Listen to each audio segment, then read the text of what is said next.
All right, the committee will come to order. I want to welcome our witnesses and thank them for their service to our nation. Today we'll hear from the Department of the Navy regarding FY27 budget request. As a maritime nation, our national security requires strong and ready naval force with sufficient vessels and capabilities to deter our enemies. That's especially true now as the Navy is instrumental to the mission of combating narco-trafficking in the Western Hemisphere, ensuring Iran never obtains a nuclear weapon, and safeguarding freedom of navigation around the globe. And of course, we have to remain vigilant to the threat from China, whose maritime strength continues to grow. So it's critical that America prioritizes growing our fleet. And doing that requires rebuilding our shipbuilding industry.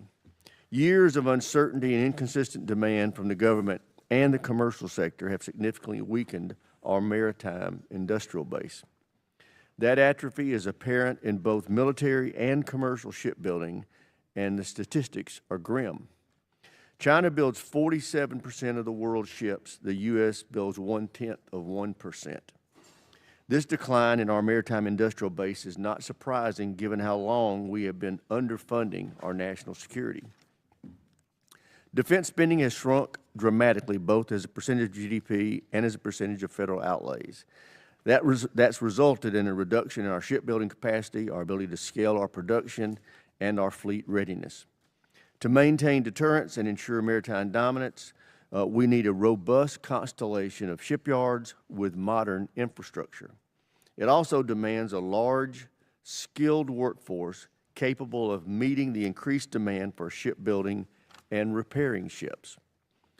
The President's FY27 budget request of $1.5 trillion is crucial in reversing that decline. The Navy's top line of $377.5 billion provides the resources necessary to restore our shipbuilding capacity and reestablish our maritime deterrence. We began the work of revitalizing the shipbuilding last year via reconciliation. That legislation invested $34 billion in shipbuilding and maritime industrial base to expand the size and enhance the capability of our naval fleet. We're starting to see the results of that funding, and we'll be paying close attention to how that investment is handled and how efficiently it's being spent. Last year, we also made critical reforms to make the Pentagon a better customer for the defense industrial base. We created new accelerated requirements processes that rapidly seek innovative private sector solutions. We cut red tape and enhanced contracting flexibility, and we streamlined decision-making by centralizing acquisition programs under single portfolio acquisition executives. I'm pleased to see the progress the Navy is making on implementing these reforms. However, I remain concerned with the overall readiness of our naval fleet. If we are to strengthen our deterrence and protect our maritime interest, we need to prioritize the 80% surge-ready vision for the entire fleet, including our amphibious forces. Nearly half of the amphibious fleet is in unsatisfactory condition. As a result, we can no longer support heel-to-toe deployments of our Marine expeditionary forces. I'm a strong supporter of a continuous 3.0 MU presence. Our amphibious forces are the bedrock of our rapid response force and essential for the projection power that we need. I look forward to hearing from our witnesses on how we can work together to make sure these goals reach reality and give our sailors and Marines the resources they need to defend our nation. With that, I yield to my friend, the ranking member, for his opening statement. Thank you, Mr. Chairman. I appreciate it. Thanks to our witnesses for being here today. I look forward to a very, very important discussion. I think the Chairman did a very good job of laying out the challenges that we face. Those challenges are not just with the Navy and the Marine Corps and meeting our shipbuilding, but it is a pretty good example of the size and scope of the challenges we face in meeting our national security needs and dealing with the economic challenges that we face as a country. Certainly, the shipbuilding story that the Chairman laid out is absolutely true. We have fallen way behind the rest of the world and really struggled to figure out how to build the ships we need to build for our defense needs. We also have the modernization challenges. We all know warfare has fundamentally changed. Autonomous systems, AI, are going to be crucial to meeting our warfighting needs. as is our ability to build the munitions and equipment that we need at a far greater scale, at a far more affordable pace. And some progress has been made. I particularly want to thank the Marine Corps. I know Commandant Berger, who came before Commandant Smith, really took the lead in recognizing this and took a hell of a lot of heat for saying, no, we have to change. He made the changes. I think the Marine Corps has adapted to what the modern battlefield looks like. And also, you passed your audit, which makes everybody around you, 3 times, everyone around you jealous. But I think it should also make them aspirational to do that as well. I also think on the Navy side, I've been particularly impressed with the workforce development. I've been up to Bath, and I was just down at Newport News a few days ago. 3-4 years ago, it really looked like, we're just not going to be able to find the workforce. And we still have a long way to go. We do not have enough people, but emphasizing training, bringing people into shipbuilding has made a difference. We have a much younger workforce now in the shipbuilding, and that certainly helps move us forward. And also, as the chairman mentioned, our passage last year of acquisition reform to try to help the Pentagon get to the point where you can innovate faster at scale is making a difference. We have a long way to go there as well. I will point out, however, I do disagree with the chairman on one point. Yes, we are way behind on shipbuilding. But it's not because we haven't spent enough money on defense. Where we are behind is on commercial shipbuilding, because we're behind on both, to be honest, but commercial shipbuilding is the main area because we were no longer competitive in that space. The economy changed. We cannot spend our way out of this problem. And that is my single biggest concern about the way we approach this. We are still trying to imagine that we can do everything if we just spend enough money. That, I think, is a very unwise strategy. We have a debt pushing up close to $40 trillion.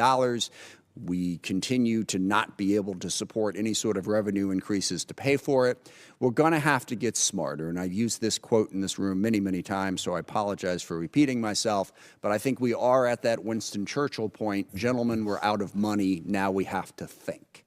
The good news is we have really good options. We have very, very smart people. We have modern technology that can show us how to build the systems we need in a cheaper, more affordable way and put out a platform that enables us to achieve our objectives by taking advantage of having asymmetric advantages and figuring out what weapon systems we can have that can meet our needs. That's the way we need to be thinking. And we've discussed this, but all of what I've just said, the personification of the problem is the decision to go out and try to build a $22 billion battleship. I doubt seriously whether or not we can build that. I doubt even more seriously whether or not it is what we need at this point, when we need to be focusing on autonomous systems, on how we can do affordable solutions to what we face. If we continue to spend ourselves into oblivion, we will not accomplish the national security objectives that we desperately need. We also have partners and allies that we can use. And here I know all of you have discussed, you agree with that. But let's look at that as a way to grow our ability. South Korea, Japan, Norway, they are capable shipbuilders who, at least this morning, were still our allies. So we need to build on that, build the partners and allies that we can have to meet our needs. I still see a budget that I've been seeing here for 25 years, which is we have all these disastrous problems. Let's just imagine that we'll have an infinite amount of resources going forward, and that's going to be our solution. That's not going to get us there. We need to make cost-effective decisions to get us to the point where we need within a realistic budget framework. With that, I look forward to the discussion, and I yield back. I thank the ranking member. Now I'll introduce our witnesses. The Honorable Hung Cao is the Acting Secretary of the Navy.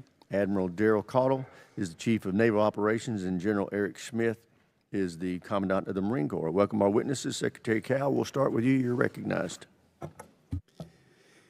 Thank you, Chairman Rogers, Ranking Member Smith, distinguished ladies and gentlemen of the House Armed Services Committee. Thank you for allowing me to testify to you this morning. America's sailors and Marines are currently on the front lines of freedom in operations to protect our republic. Lincoln and Bush. I think your microphone's not on, or you need to pull it closer. All right. Let me try. Can we reset the time then, sir? No. We're good, sir. America's sailors and Marines are currently on the front lines of freedom in operations to protect our republic. Lincoln and Bush Carrier Strike Groups and Tripoli Amphibious Ready Group with the 31st Marine Expeditionary Unit are in the Arabian Sea, protecting merchant ships and stopping illicit shipping by a terrorist regime. Destroyers Arleigh Burke, Bulkley, Oscar Austin, and Gonzalez are protecting our allies in the Mediterranean against cruise missile attacks from Iran. In the Caribbean, Iwo Jima ARG-MU is stopping narco-terrorists from poisoning our Americans with illegal drugs. In the Pacific, Boxer ARG-MU and Destroyer Squadron 7 are enforcing the freedom of navigation in the South China Sea. At home, we're preparing Macon Island ARG-MU, USS Dwight D. Eisenhower, a 49-year-old nuclear-powered aircraft carrier for deployment. On our southern border, our sailors and Marines stand watch tonight saying, "Nothing will hurt you, not on my watch." 3 weeks and about 17 hours ago, I was tasked by President Trump to lead the United States Navy and the United States Marine Corps. My 3 priorities are to take care of our sailors and Marines, build ships, and protect our homeland. 120 years ago, the Great White Fleet extended America's reach across the globe. We're currently at the forefront of history with a budget that will create the Golden Fleet, which renews that maritime dominance. We have the obligation to give our sailors and Marines the very best equipment to do their jobs. In our historic budget of $377.5 billion, we're adding 34 new ships, varying from small to large combatants, 123 new aircrafts, along with 5 unmanned ships. In 5 years, we will add 122 manned and 63 unmanned ships. We are funding our readiness of our fleet to 95%. We're procuring exquisite munitions that will keep our forces outside the weapons engagement zone while investing in research and development for the fight of the future. More importantly, we are increasing our service member pays, investing in family and unaccompanied housing, child development centers so that our sailors and Marines have safe, clean, and comfortable places to live and not have to worry about their families when they're deployed in harm's way. We have greatly exceeded recruiting and retention goals, and that is due solely to the sheer leadership of President Trump and Secretary Hegseth. Last week, I was on board USS Gerald R. Ford, USS Winston Churchill, and USS Bainbridge as they returned from an 11-month combat deployment in 2 theaters. Do not believe the fake news that claims food shortages, backed up toilets, and low morale. What I witnessed were motivated and professional young sailors pushing the boundaries of performance for their country. It is imperative that we pass this budget. Ship construction and readiness were bill payers for Iraq and Afghanistan for 20 years. While our industrial base atrophied, American peer competitors grew stronger and threatened our sovereignty. Their 100-year plan had one goal: total global domination. But only one thing stands in their way: the United States of America. The Navy and Marine Corps are America's 911 force, capable of being anywhere as a carrier strike group or Marine Air Ground Task Force with overwhelming firepower, as we saw in Absolute Resolve and Epic Fury. A year ago, I testified in my confirmation hearing that I would create the most lethal Navy and Marine Corps team the world has ever seen. I will keep that promise, having worn the cloth of our nation for 32 years, most of which was in combat. I do this also because I will not allow my oldest son, who will be commissioned a week from tomorrow as a second lieutenant in the United States Marine Corps, to go to war the way I did, without the equipment that we needed. I will not allow this for any of America's sons or daughters. They signed a blank check to this nation up to and including their lives, and we owe it to them to do our due diligence to fund this historic budget that will care for them and their families while giving them the tools to answer the call. I've seen firsthand what communism and authoritarian regimes have done to thriving nations. Members of my family were murdered by communists. In 1975, we had no place to go. We had no flag to stand under or a country to call our own. But this place called the United States gave us hope and a home and a future. I've dedicated my entire adult life to defend this nation under God so that this would never happen to my children, your children, or our grandchildren. Thank you again for this opportunity to testify before you. Before I end, though, this is Admiral Benguez, my Chief of Legislative Affairs, last hearing before you. And I wanted to thank him for his service. And thank you for your time, Chairman. Again, I know your time is very important. If you want to cut this down to less than 5 hours, I think we're ready to support it. Thank you so much. Thank you. And I'm proud that you have a very strong voice, and I apologize that we're having audio problems with your microphone. We're working on that. Admiral Caudle, you're recognized. Chairman Rogers, Ranking Member Smith, and distinguished members of the committee, good morning, and thank you for the opportunity to testify on the posture of the United States Navy. I'm honored to be joined by Acting Secretary of the Navy, Cal, and my good friend, General Eric Smith. We appreciate the committee's steadfast support for our sailors, our Marines, our civilian workforce, and their families as well, for the resources you provide to defend our nation. This past year, our Navy celebrated 250 years of American sea power.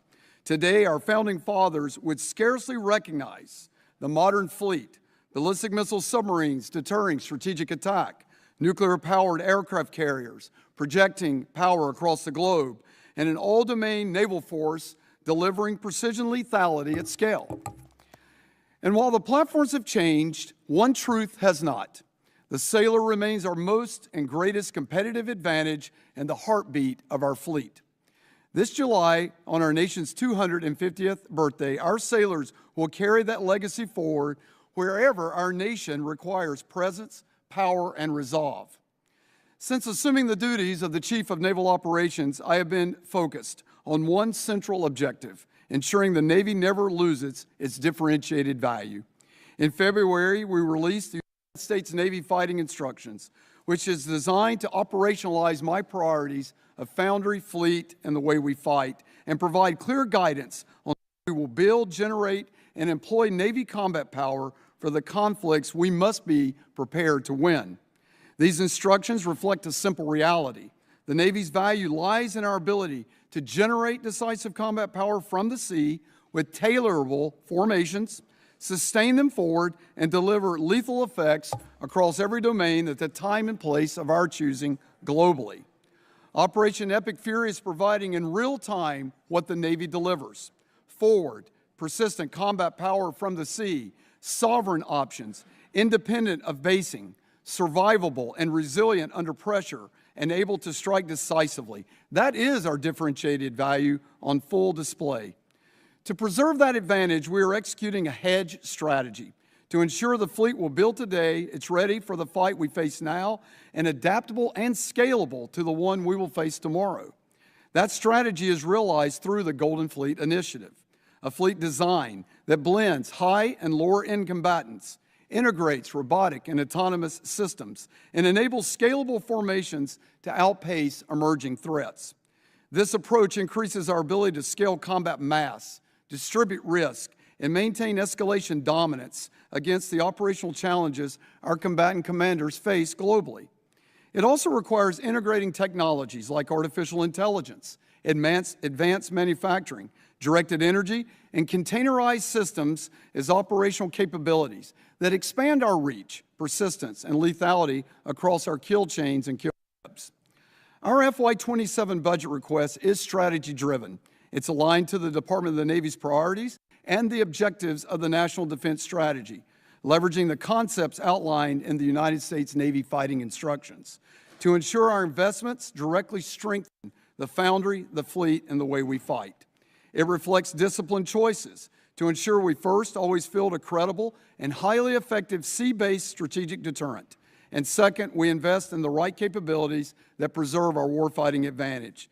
To do that, we focus on four priorities. First, sailors first. Quality of service is not a luxury. It underwrites combat readiness and must always be our first priority. Second, the foundry. The foundry is where combat power is forged, and we must not use it as a bill payer. A hollow foundry results in a hollow Navy. Third, the fleet. Our fleet is the most decisive and flexible military instrument of national power. Therefore, we must field the right mix of forces to realize the Golden Fleet's full potential through a smart application of the hedge strategy. And fourth, the fight. Winning will depend on the strength and adaptability of our kill chains and kill webs. From robust counter-targeting to leveraging new stealth technologies to an abundance of longer-range munitions to enhanced mission command. We must integrate and synchronize our capabilities seamlessly with our joint force teammates, our partners, and our allies. It is truly the honor of my life to serve as your Chief of Naval Operations. With your continued partnership, we will ensure the United States Navy remains the most capable, most ready, and most lethal maritime force in the world, and I look forward to your questions. Thank you. Thank you, Admiral. General Smith, you're recognized. Well, good morning, Chairman Rogers, Ranking Member Smith, ladies and gentlemen. I'm honored to appear before you today alongside Acting Secretary Cow and Admiral Caudle to represent your Marine Corps. I'd like to start by recognizing the significance of this year's President's budget. It is a generational investment that supports the Marine Corps' top 4 focus areas. 1, restoring a 3.0 amphibious ready group Marine Expeditionary Unit presence. 1 RMU off the East Coast, 1 off the West Coast, and a 31st Marine Expeditionary Unit episodically deployed out of Okinawa, Japan. 2, setting the theater. 3, accelerating modernization and lethality. And 4, building and sustaining a lethal force. Restoring a 3.0 amphibious ready group Marine Expeditionary Unit presence is the Marine Corps' North Star. It consists of 3 continuously forward deployed amphibious ready group Marine Expeditionary Unit teams. Again, 1 sourced from the East Coast, 1 from the West Coast, and 1 episodically deployed out of Okinawa, Japan. Each embarked on 3 amphibious warships, 1 big deck and 2 small boys. The Amphibious Ready Group, or ARG, with the Marine Expeditionary Unit is the most agile, versatile, and responsive formation of the Joint Force, hands down. It is how our nation's leaders sustain forward posture, deter aggression, and respond to crisis or conflict across the entire globe. Today, we have 3.0 Amphibious Ready Group Marine Expeditionary Unit presence. It is a strategic value, and that strategic value is clear. The 22nd MU is combating narco-terrorism in the Caribbean, while the 31st Marine Expeditionary Unit and the 11th Marine Expeditionary Unit are providing operational flexibility to maintain security and stability in the Middle East and the Indo Pacific. But this is not something we can sustain. We need to enhance our amphibious warship readiness and increase the size of our amphibious force. I want to extend my sincere appreciation to the Secretary of War, the Acting Secretary of the Navy, and my shipmate Daryl Caudle for their unwavering support towards our shared goal of restoring a 3.0 Amphibious Ready Group Marine Expeditionary Unit presence. Our second focus area is setting the theater. We're committed to protecting our interests, deterring adversaries, reassuring allies, and creating a more agile and resilient global sustainment network, one that seamlessly integrates with the Joint Force. To achieve this, we're ensuring an optimized force posture while also investing in littoral mobility, pre-positioned equipment and supplies, digital manufacturing, and enhanced installation resilience. We're refining our approach to logistics, prioritizing resilience, speed, and adaptability to generate and sustain our forces. Our third area of focus is accelerating modernization and lethality. Force design underpins everything that we do. We remain committed to modernizing everything from our Marine Expeditionary Units to our Marine Expeditionary Forces, focusing on precision fires, air defense, unmanned systems, resilient command and control, and electromagnetic warfare. We're gaining momentum, but we have to accelerate to ensure that our Marines are most lethal, survivable, and resilient the day before a conflict starts. And finally, we're building and sustaining a lethal force. The quality of life of Marines and their families directly impacts readiness, retention, and lethality. We are deliberately investing in Marines and their families to improve living conditions, institutionalize Marine Corps total fitness, and ensure support for family resources. Before I close, I want to take a moment to recognize the members of this committee and other committees with jurisdiction over the national defense who will be retiring. On behalf of all Marines, thank you for your service to this nation. We know it comes at great personal cost. Thank you for your leadership, but most of all for your partnership. Your constant and steadfast support has ensured the readiness of your Marine Corps. We wish you the best in the next chapter of your service, as we say, fair winds and following seas. I'd like to close by stating that your Marines are ready. The Marine Corps is a globally responsive, lethal, combined arms naval expeditionary force that is capable of projecting power from sea to land and from land to sea, and to maneuver across multiple domains in contested environments to deter, deny, and defeat our adversaries. Thank you again for your trust and support, and I look forward to your questions. Thank you, General. I recognize myself for questions first. We all know that a continuous, strong demand signal is critical to getting our shipbuilding industrial base back on a healthy footing. Ms. Secretary, can you tell us how you're ensuring that fleet requirements and fleet and the acceleration of production rates is happening in the shipbuilding industry? Mr. Chairman, we have many levers we're pulling. Obviously, the SIOP program allows us to invest into our industrial base.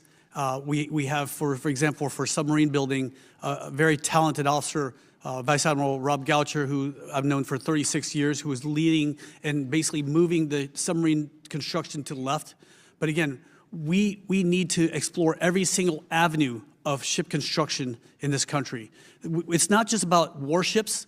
Right now, there's only 188 flagged U.S. merchant ships and 105 military sea lift commands ships, whereas the Chinese have 11,000 ships. We are a maritime nation bordering both the Pacific and the Atlantic, and we depend on that maritime dominance for our trade and for the good of our nation as well. And so if we pull all the levers, we're looking at 540,000 jobs in the United States for shipbuilding alone, and that's for every single one of your districts. And this is why we need to fund this bill, sir, so we can get shipbuilding going and get this nation going. Admiral Caudle, what operational impacts will you feel if Congress doesn't pass supplemental funding, and when do you think you'll start feeling those impacts?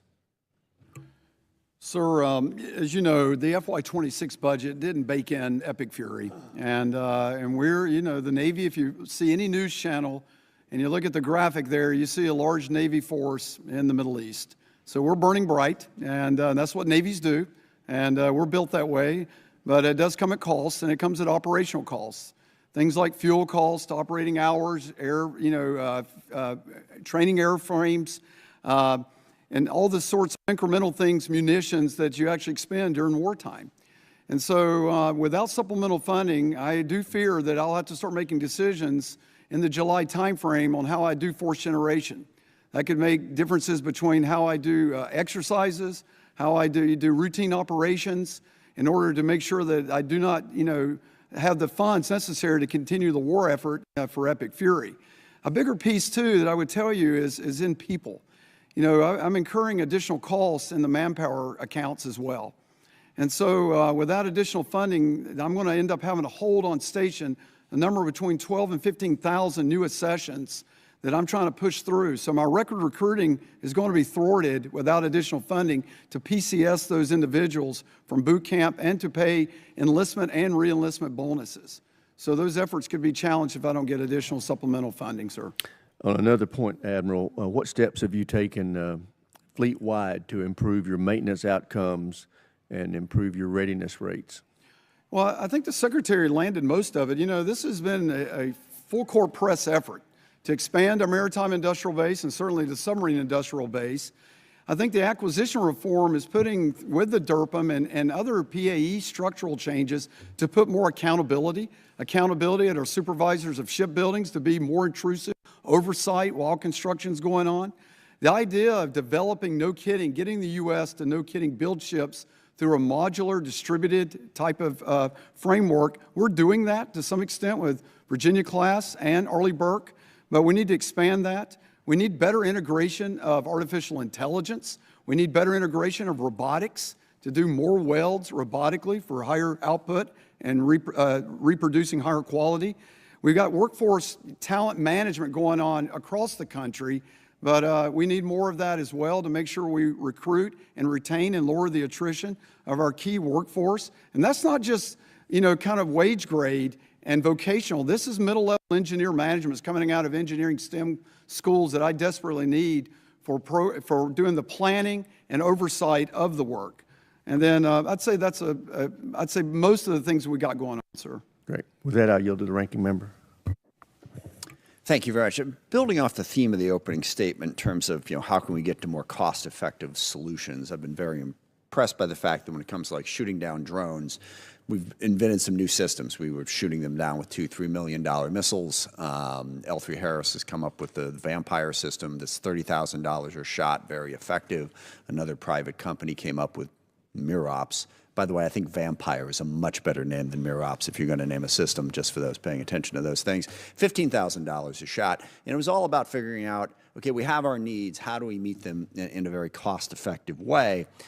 What is the equivalent in the Navy and Marine Corps in terms of how you're thinking about meeting your needs in a more cost-effective way? And that's one of the many things that troubles me, again, about the battleship. We look at new technology, new ways to deal things, all these demands, asymmetric advantages, and we come up with, say, you know what, we're going to go with a massive $22 billion solution.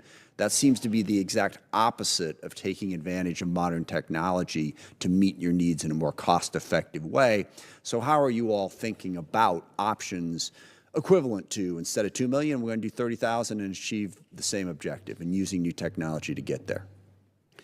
Ranking Member, you're absolutely right, sir. I mean, when we're launching an SM-2 missile that costs $2.25 million per shot to take down a $1,000 drone, it's ridiculous. And that's why electronic warfare is so important. I mean, we need to cover everything from 30 megahertz to 8 gigahertz with no band breaks in between, but also we need static radar to look at it, but also gimbals, because a lot of their cross-section, the radar cross-sections of these drones look very similar to our aircrafts as well. So there's many options out there, and you mentioned like a large ship. Well, there's, as far as I was in the Navy, even all the way back to 2011 when I worked in OBNAV N96, the Surface Warfare Division, we had a requirement for a large combatant. It's called CGX at the time. Because we've got a lot of requirements, Mr. Yes, sir. Secretary. One of the things that I would suggest that we're going to need to do is get out of the requirements-based approach. I mean, so much that goes on at the Pentagon, and I think the chairman agreed, is we all sit around and come up with requirements, okay? And there's, gosh, tens of thousands, hundreds of thousands of pages of them. Let's focus on what actually needs to be done instead of, well, we got a requirement for it. We got to think through it a little bit more than that. Sorry to interrupt. Just had to make that point. Go ahead. Thank you for that. Ranking Member, again, I pay bills at home, and there's, you know, the kids need braces, they need everything, and we have to balance all those things.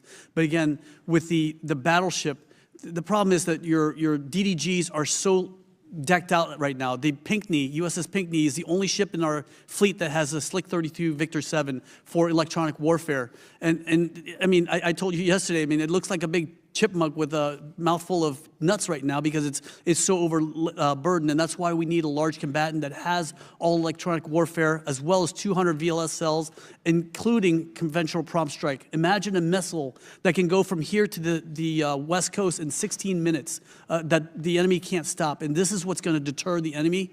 Meanwhile, we need to also invest into our shipyards. We need to invest into our electronic warfare, and as well as our sailors and Marines as well. And this is why the job of balancing the budget is so difficult. And sure. Again, well, I want to I'm sorry, sir. Go ahead. Yeah. One other question on that. There are a lot of different companies now making autonomous ships. They're really, and yes, the autonomous aspect is important, but they're also looking at new ways to do shipbuilding in general. How can we do it more rapidly, more cost effectively? They seem to have made a lot of progress. What are the principal lessons that have been learned from that, regardless of what we're building, whether it's a battleship, an aircraft carrier, or something smaller, that we could do it more quickly and more cost effectively? Both Admiral and Mr. Secretary, if you can either well, again, one. Yeah. I'll turn to Admiral Caudle in a second, but it's just about using AI so we can streamline our processes as well as additive manufacturing. But Admiral Caudle? You know, sir, I would say when we were upside down, as the Secretary is talking about on kills, you know, cost per kill with SM2, SM6, we fielded and rallied very quickly during Red Sea operations, Rough Rider, to actually get on board our strike groups, Roadrunner, Coyote, and Hellfire, instantiations of that, to really turn that very quickly. That took collaboration from our Surface Warfare and Mine Development Center, from SurfLant, from Dahlgren, and of course NavWar, to get those TTPs, bake that in, get it certified, and every strike group has deployed with that. It's much more effective, and that learning happened very quickly. Directed energy, of course, is part of that in electronic warfare. Some of the things that, you know, in the I'm out of time. I apologize for that. But I don't want to take too much time. But those are exactly the types of answers that I think we need more of. I yield back. Thank you, Mr. Chairman. Thank you. Mr. Turner's recognized. Thank you, Mr. Chairman. Mr. Secretary, I am the co-chair of your. I am the co-chair of the Congressional Military Sexual Assault Prevention Caucus. Several of us have received information of a change in the Navy policy concerning how investigations of reports of sexual harassment are handled. I'm going to submit to you a letter requesting written answers to concerns about those changes. I ask unanimous consent to submit this for the record. Without and then, objection. thank you, and then ask for your written responses to those. Mr. Secretary, Wright-Patterson Air Force Base is in my district, and it is home to the 711th Human Performance Wing. It is also home to the Naval Medical Research Unit, Dayton. It is the site where those two come together as a joint center of excellence for aerospace medical research that was established in 2005. It's a place where the Air Force and the Navy are supposed to come together, conducting aerospace medicine research for the purposes of advancing human performance in aerospace. Unfortunately, the Naval Medical Research Unit in Dayton has been neglected. In 2022, a study for the U.S. Army Corps of Engineers identified that this medical unit was in desperate need of just basic maintenance, and it continues to struggle for funding in basic infrastructure improvements. As a result of that, I put a request in last year's NDAA for the Navy to respond to how is the Navy going to respond to this report from 2022 that has yet to be answered. That report in the NDAA had a deadline of this year of March 31st, which was missed this year. So the Navy hasn't even responded to the request to respond to the lack of responding to the Army Corps of Engineers response, which was 2022. We're missing the opportunity for the Navy and the Air Force to work together in aerospace medicine research, which again is supposed to advance human performance in aerospace. Mr. Secretary, I'd ask you, are you aware of this missed opportunity, and can we remedy this opportunity so that we can advance, obviously, this incredible opportunity to advance human performance in aerospace? Congressman, I apologize. I was not aware of this, but this is the problem when we have a lot of these units attached to Air Force bases. I had the problem in Tinker Air Force Base too, where we had a large number of suicides, and that I've gone there personally, and I've made a lot of headway in order to curtail the suicide rates at Tinker Air Force Base. But for Wright-Patterson Air Force Base, human performance is so important. We have to treat every sailor and Marine like a weapon systems. We need to take care of them. That's whether it's through human performance or medical treatment or even mental health. We will do that. So you have my word that I will not only look into this, respond quickly, but also come visit you, sir. And in response to the sexual assault and sexual harassment, we are going to investigate every single issue with licensed or trained investigators, and we will respond to that request as well. And again, I have 5 children, 3 daughters. I will not allow this to happen. I look forward to your response to both. Thank you. Gentleman from California, Mr. Garamendi. Thank you, Mr. Chairman.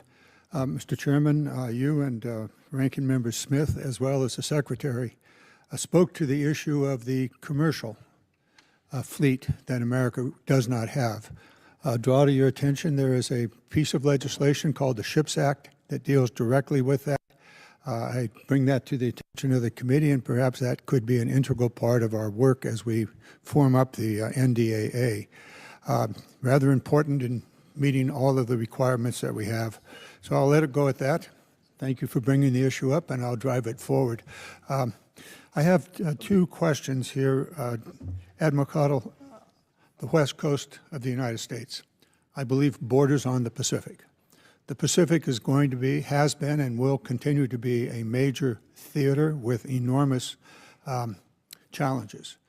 Do we have sufficient facilities on the west coast of the United States to meet the needs of the Navy as it looks to its larger fleet and to the challenges of the Pacific?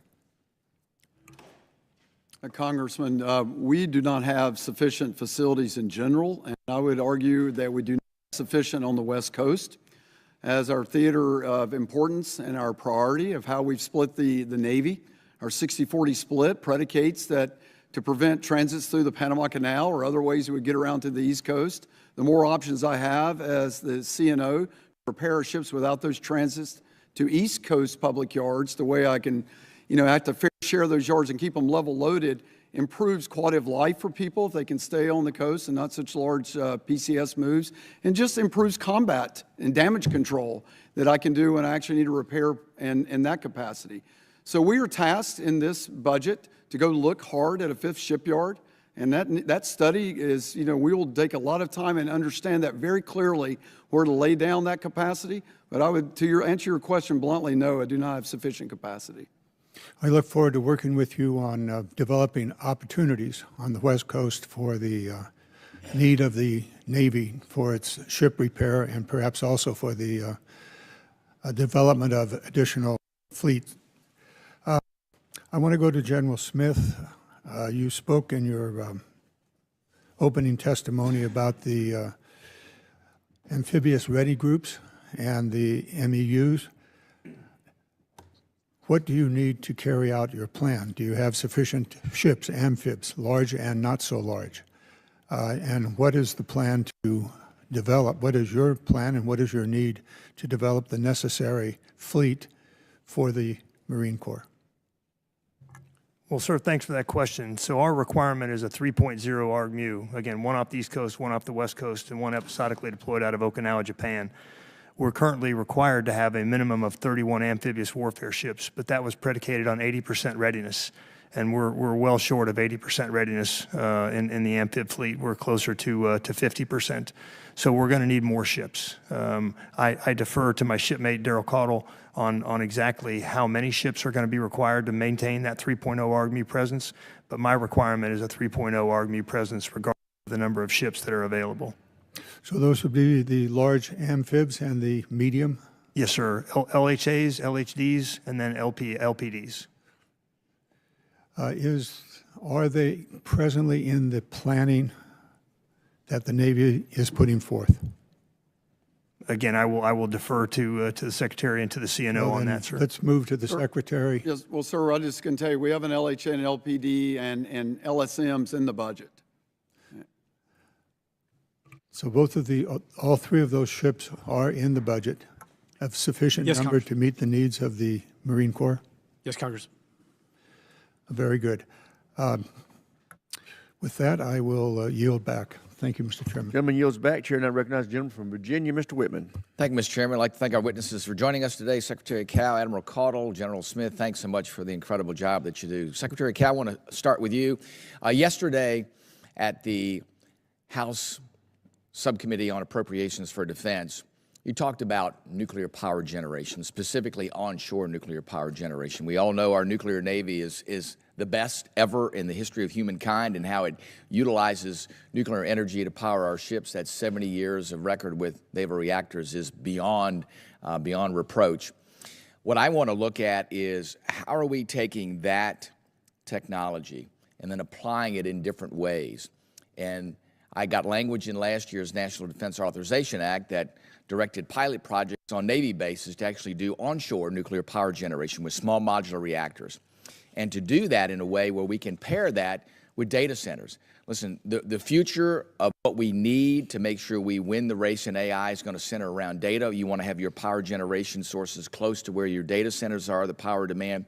There's a need for the military for that power generation to have organic capabilities on the base to make sure we're not at peril with the larger grid if somebody tries to take it out, and then making sure we have our own organic capability with the data that we need for that. All those things make sense. They're also in line with what's happening externally with other efforts to generate more power to respond to this nation's increased energy needs, and making sure that we're doing data center development in a very responsible way. And I argue the nation and the Navy and the military benefits from that.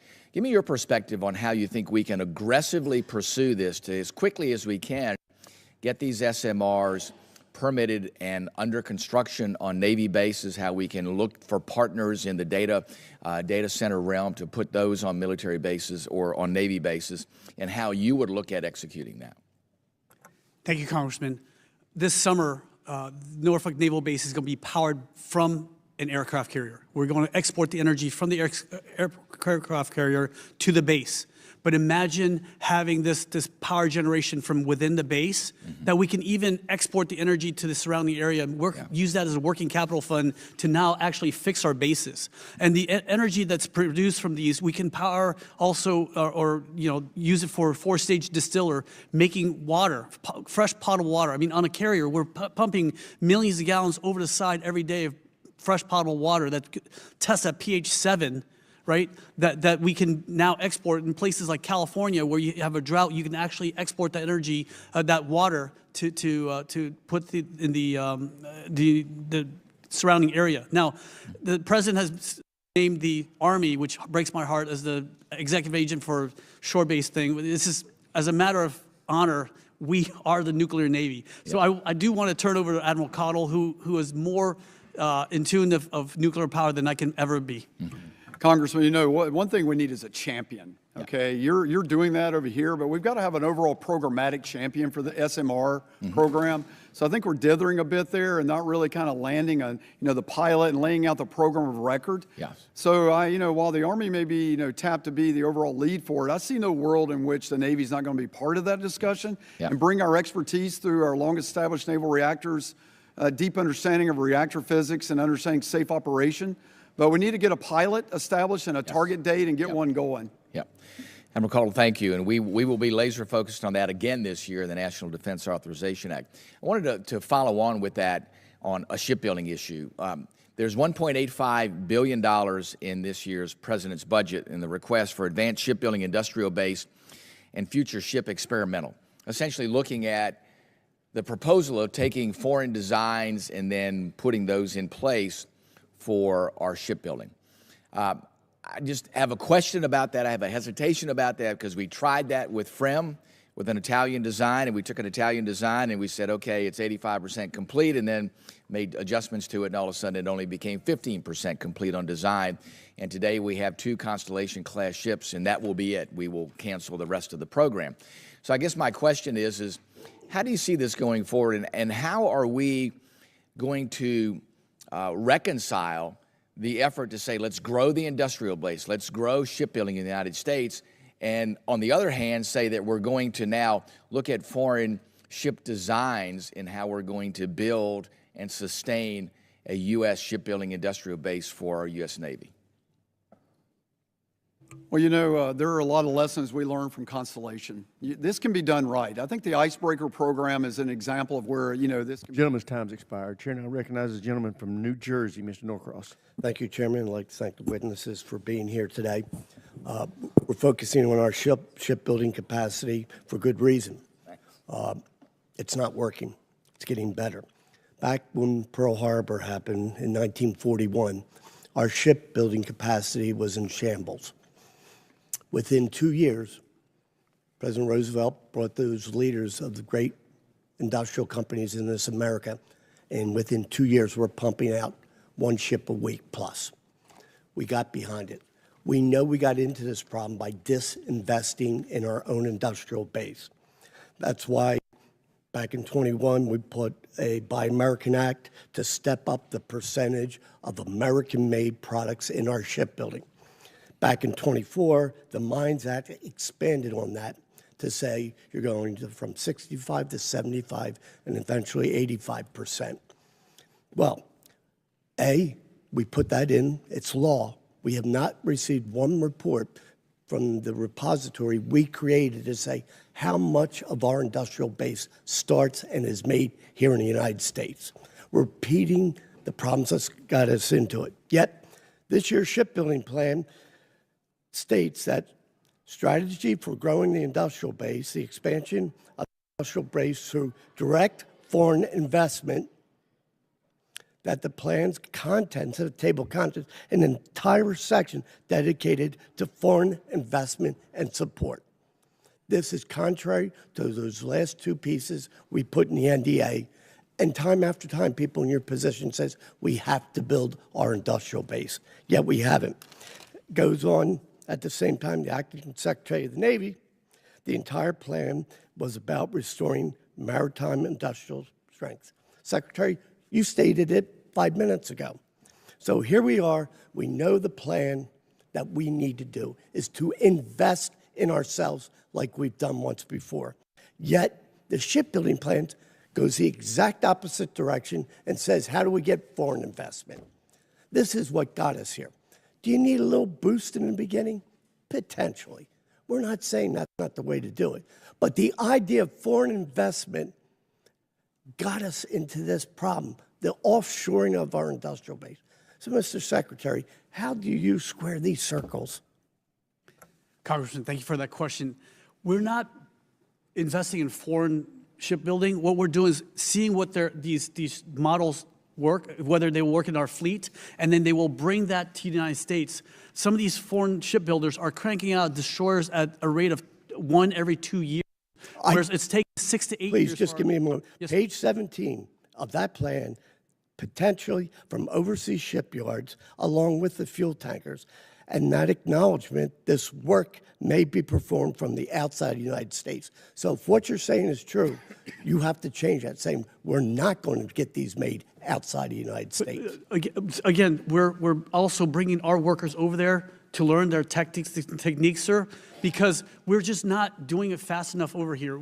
It's one of those things where, you know, they use a lot of AI to map out their workload every day so that we're not wasting time on just paperwork. 40% of our time at our shipyards are spent doing just paperwork on literally a clipboard and an Excel spreadsheet instead of doing it. So invest in the United States so we don't do this. The idea that you've opened up the door here, contrary to what we've been saying, for foreign investment on their side of the water, completely different than what we talked about in this committee, what you talked about. I have no problem sending people over to learn it better, no problem. But the idea that somehow it's because we didn't learn how to do it better. No, we didn't make the investment. So please, I want to hear from Admiral and from you that you're not going to build these ships overseas. You're going to build it here in the United States where our industrial base needs to grow. We have to push every lever, Congressman, to make this work. I mean, it's like honestly, it's like going to a candy machine. Your Snickers bars get stuck. You know, you can do two things. You can call that number, 800 number, and no one's going to respond. You're not getting your money back. You can put more money in, but that's not going to work. You can shake the machine. It's just not going to get, or you can go, you know, next door to the other can machine and get it. That's what we're trying to do, sir. We're trying to make sure that we are invigorating the industrial base and energizing them. I have and 9 causing seconds. competition. Thank you. I appreciate your speaking directly to this, but the fact of the matter is we're not investing here in America to the point that we need. Thank you. I yield back. Gentleman's time has expired. Chair, and I recognize the gentleman from Tennessee, Dr. Desjardins. Thank you, Chairman, and thank our witnesses for being here today. Mr. Whitman started the subject, and Mr. Norcross continued it. I had a question for Secretary Cow. In your opening statement, you mentioned how the department has been focusing on expanded distributed shipbuilding efforts. Can you expand what those efforts will look like in a practical sense and how foreign shipbuilding efforts will impact domestic shipyard production? And just as an aside, yesterday I met with South Korean Ambassador Kang in my office, who was offering shipbuilding capabilities in South Korea, and what other allies of ours around the world can help us fill the gap while we're trying to rebuild Americans' shipbuilding capacity. Thank you, Congressman. We're trying to, like I said, energize our industrial base here. I think some of our primes have gotten very comfortable with the way they're doing things, cranking out ships at 6 to 8 years. I mean, we're better than this. We're Americans. We can do a lot better than this. And sometimes it just takes a little competition to get us going. And this is where we're bringing in foreign shipbuilders to say, you know what, let's bring our American workers over there, see how they build things, and bring it back over and industrialize our capacity. Along with that, we are looking in a few weeks, I'm hoping we will be able to announce to you guys some of the things we're going to build in America that's, you know, it's being worked on right now as we speak by the Deputy Secretary of War. And so I love to come in basically 24 hours before we announce these things to inform you how we're going to do that. But let me turn over to Admiral Caudle, and so he can talk about the SIOP program that his officers are working on. Well, I've been tackling this for the last 6 years, from Subforce Commander to the Fleet Forces Commander to CNO. And to some extent, the Secretary's got it right. It's been pushing a rope on getting the improvements we need to see.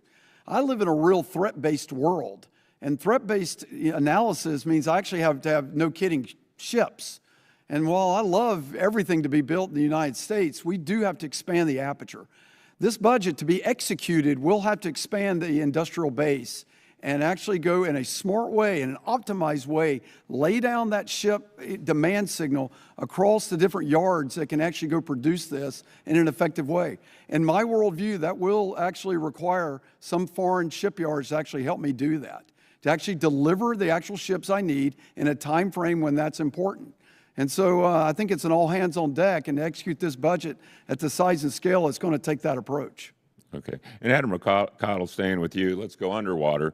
The Navy had a plan to potentially extend the service lives of several Ohio-class submarines known as PIRA to ensure sea-based deterrence requirements continue to be met during the transition from Ohio to Columbia. My understanding is this plan continues to evolve, and the Navy is now looking at smaller life extensions for greater numbers of Ohio-class submarines. Can you update us on the current approach and the importance of ensuring at-sea deterrence requirements continue to be met as we transition from the Ohio to the Columbia? Sir, there will be no chinks in the armor of delivering a credible, safe, and effective sea-based deterrent. It underwrites every single thing we do, from continuity of government to continuity of decision-making to continuity of operations. We will actually field that in accordance with U.S. Strategic Command requirements. So to make sure that happens, I am making sure that as Columbia comes online, that I have what I would call a make before break transition between Columbia as we sunset the Ohio class, which has served so well. To do that, we will extend some Ohio class to give us the breathing room necessary for that transition. And so that's our plan of record for that. The total number of that is still being refined, but you can look at a number between 4 and 5 Ohio class to actually make that transition effective. And we will extend them through the PIRA availabilities as you have described. Okay, thank you. And Secretary Cal, we've only got 47 seconds, but we know we've had some setbacks in both the conventional prompt strike programs, the Army's land-based long-range hypersonic weapons, and due to the previous test failures involving Army launchers and all-up round, both CPS and LRHW have undergone a replan. Can you speak to the progress of the replan and how Congress can work to support the advancement of the hypersonic mission in 20 seconds? Congressman, I worked on moving the conventional prompt strike from AT&L, OSD to AT&L to Navy in 2016, and we were supposed to deliver it, and we're running out of time, so we are accelerating it as fast as possible, but Slick Amend is also another deterrent that will really be a game changer, sir. Thank you. Yield back. Gentleman yields back, Chair, and I recognize Mr. Courtney. Thank you, Mr. Chair. Admiral Caudle, a few weeks ago, Indo Pacific Commander Admiral Paparo testified that the AUKUS security agreement is essential and that Pillar 1 of the AUKUS optimal pathway, quote, is on track in every regard. As you know, Congress has made direct investment in the submarine industrial base, $10 billion since starting in 2018. And we're seeing some positive results in 2025 in New England. There was a 13% increase in submarine tonnage. We had the commissioning of the 25th and 26th Virginia-class submarine just a few weeks ago. The acting secretary was there for the Idaho, the number 26th. And the 27th and the 28th are pressure hull complete, and they're in the process of going through sea trials, knock on wood, delivery and commissioning sometime within the next 12 months or so. So my question to you is, do you agree with the findings of the AUKUS review last December that endorsed continuing our commitment to that security agreement, as well as Admiral Paparo's testimony? Congressman Courtney, I wholeheartedly agree with it. I was part of it. I was in bed creating it. I made a lot of the recommendations in it that were actually adopted and fully support AUKUS Pillar 1, fully support Sam Paparo's statement. And I look forward to standing up Submarine Squadron 3 later this year and making sure that Submarine Rotational Force West becomes alive and getting the first Virginia-class transfer to Australia next year as we continue to build out where they eventually buy U.S. submarines. So fully support, sir. Thank you. You know, another aspect of this is having surge readiness in place. And I know when Admiral Houston took over at Naval Reactors, it was hovering around 60%. in terms of submarine availability. It's sort of gone up a little bit down a little. And but can you talk about, again, how something that doesn't get talked about a lot, but if you're really talking about making sure that our undersea fleet is going to be in a position to complete the commitments that AUKUS calls for, but also make sure that all our combatant commanders like Admiral Paparo, have the access to the undersea fleet at the same time.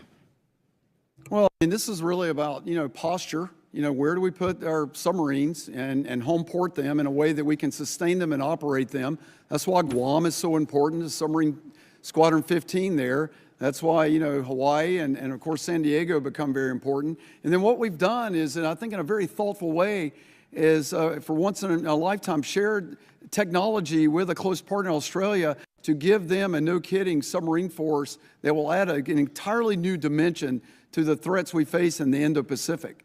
And so that under the submarine squadron and the way we will command and control that working with the Australian Navy, who are great partners and have been for decades, will give Admiral Paparo access to those submarines as well. Thank you. So General Smith, along the same lines, I mean, making sure that the amphibious ship industrial base, both in terms of production and repair and maintenance, that's pretty key to making sure that we have the MU levels that you have, again, testified over the years about. Can you sort of give us sort of your perspective about where that those efforts, that enterprise stands?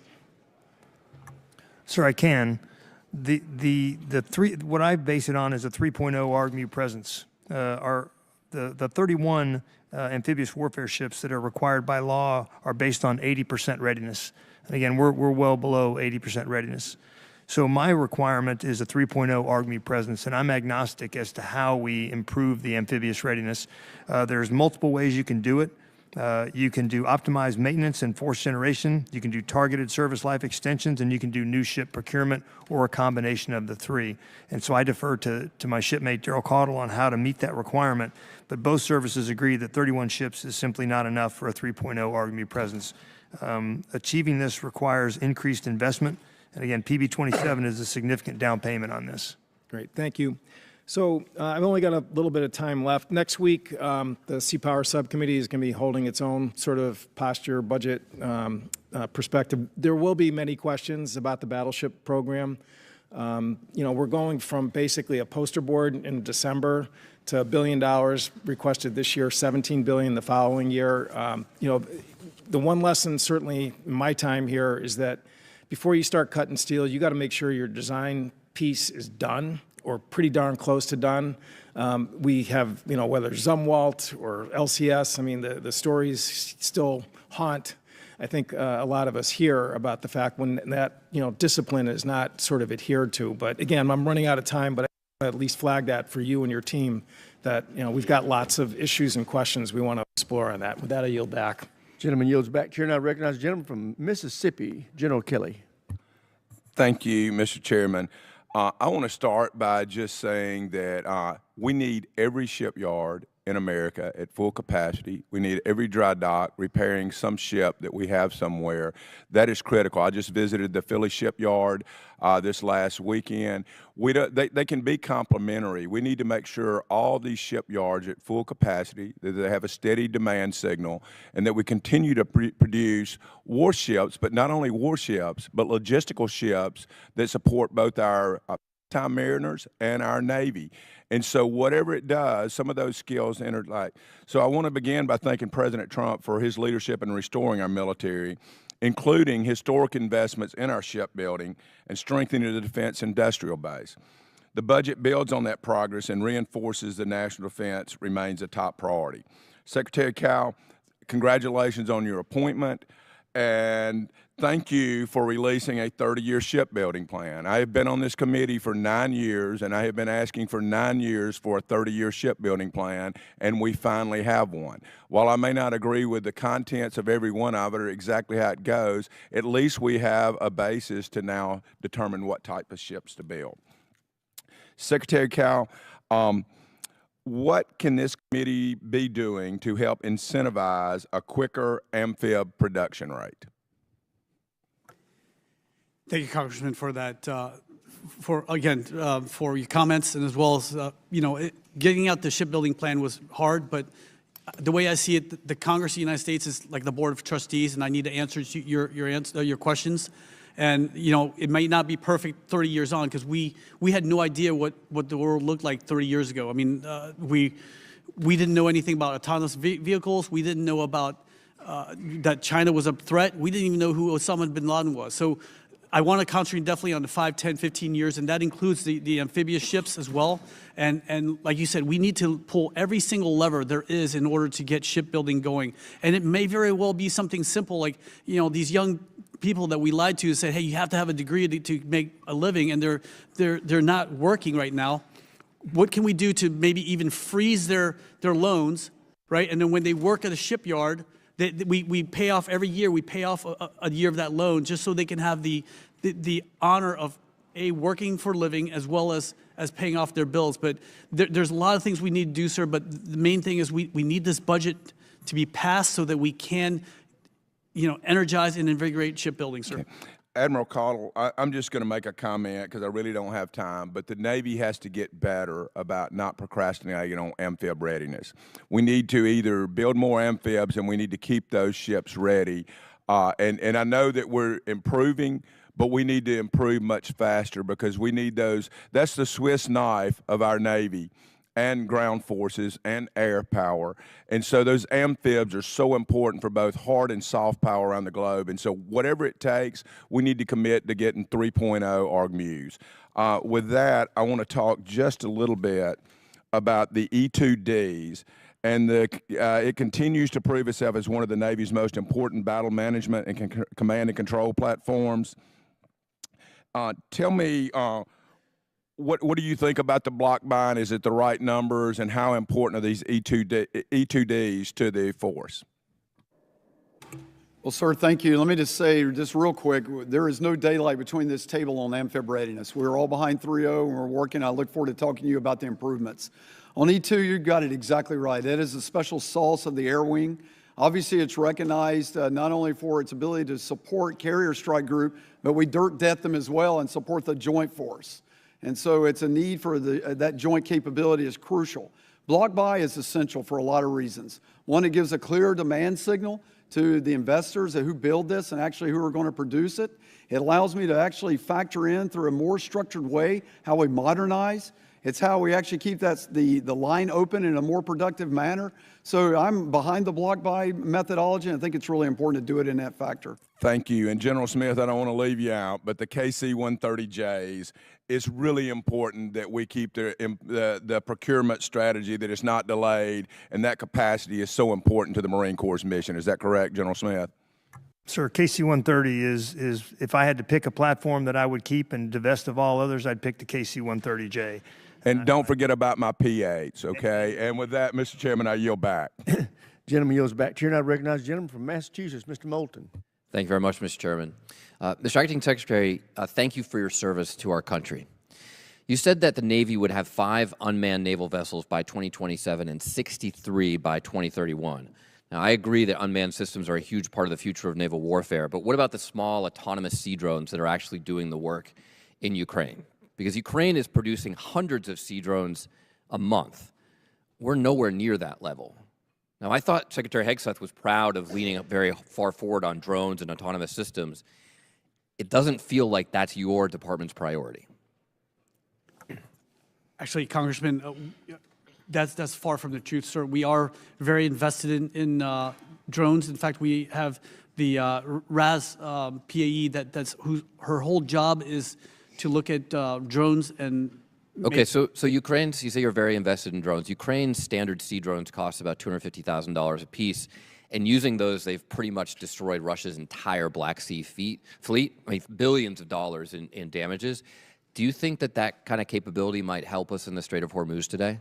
Absolutely, sir. And again, when I say the 5, we're talking large ones, and we are investing in a lot of the small ones, and I will turn that over to Admiral Caudle, who can tell you more about the requirements for small unmanned. Well, I'm just wondering, I mean, you're requesting $17 billion for a single battleship hull that won't be delivered until 2036. Do you know how many 250,000 drones you could buy for that one Trump-class battleship? Yes, sir, but those drones cannot carry the conventional prompt strike or have 200. Okay, just to put this VLSL. in perspective, it's 68,000 drones. I think 68,000 drones, when Ukraine is producing 50 to 100, actually, sorry, several hundred a month, might help us today in the Strait of Hormuz.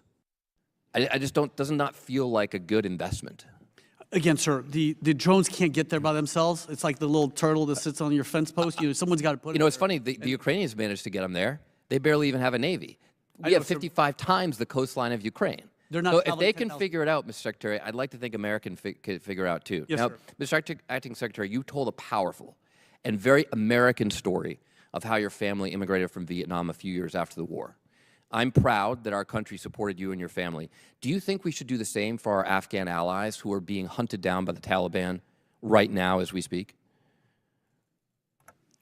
Sir, before I came to this job, actually right after the fall off Afghanistan, which broke my heart. Watching mothers hand babies to Marines just reminded me what happened in Vietnam. I understand, and I was We there brought too. 100 I felt the same way, but I'm just asking, do you think we should give the same privileges and opportunities to our Afghan allies that our country gave to you and your family and your friends? Sir, anybody who comes here legally should be given the opportunity to come here. And Well, I'll tell you what, you and I will disagree on a lot of things. You might even say we're political adversaries. But I'm very proud that President Ford, President Carter, President Reagan did not deport you or your family while you were working on becoming citizens. Now, Mr. Acting Secretary, you have publicly supported Secretary Hegseth's proposal to ban active duty military members from attending Harvard. Both your official bio and your bio for the Senate campaign proudly list your Harvard affiliation. As a Harvard fellow yourself, do you believe the education and credentials that you received compromised your ability to serve or lead effectively? Sir, we are looking at the best education for our military members. That's why Naval. So did Harvard make you too woke? Did Harvard make you too woke to be the Secretary of the Navy? No, sir, but Naval Postgraduate School. So you don't allowed think me to have. so you survived Harvard without becoming woke, but you don't trust your officers who get in there, who want to go there, who apply there, to be able to go there themselves and not be indoctrinated? Congressman, we need to invest into where they would best fit for the Navy. Again, going to Naval Postgraduate School, I actually got a. So you think it was a big mistake for you to go to Harvard? Because you talk about it a lot in your bio. Actually, I mentioned it once, sir. It's just that. You think it was a mistake? Sir, I would love my education at Naval Postgraduate School because it allowed me to learn. Yeah, but I'm asking you about Harvard. If you can't answer the question, sir, don't take the job, Harvard was Mr. a fine Secretary. school, sir. Let me ask you another question. You're the final authority for naming U.S. Navy ships. Do you think President Clinton, who dodged the draft, never served in the military, and was impeached, should have CVN 82 named after him? Sir, the convention for naming. Yes or no, Mr. Secretary? Sir, that's. Do you think the ship should be named after it should be President named after Clinton? the President of the United States, sir. So you support naming it after President Clinton? I have to review all the naming conventions, sir. I've not reviewed. Well, I hope that you do. Thank you, Gentleman's Mr. time Chairman. I has yield back. expired. Chair now recognizes the gentleman from Texas, Dr. Jackson. Thank you, Mr. Chairman. Thank you for convening the hearing. Secretary Cow, Admiral Caudle, and General Smith, thank you for your service. Thank you for being here today. Secretary Cow, really glad to see you sitting in that seat. As the PRC continues to modernize its fleet at a historic pace, the need for a ready and capable American naval force has never been greater. The Department of the Navy fiscal year 2027 budget request is a defining moment to reassert the United States as the world's greatest maritime power, to rebuild our industrial base, and deliver a larger, more capable Golden Fleet to our sailors and Marines. Under President Trump's leadership, this budget proposes a historic 46% increase in shipbuilding funding, representing the highest level of naval investment since 1962 and a clear transition to a permanent wartime footing. Simultaneously, it accelerates U.S. Marine Corps modernization by 4 years.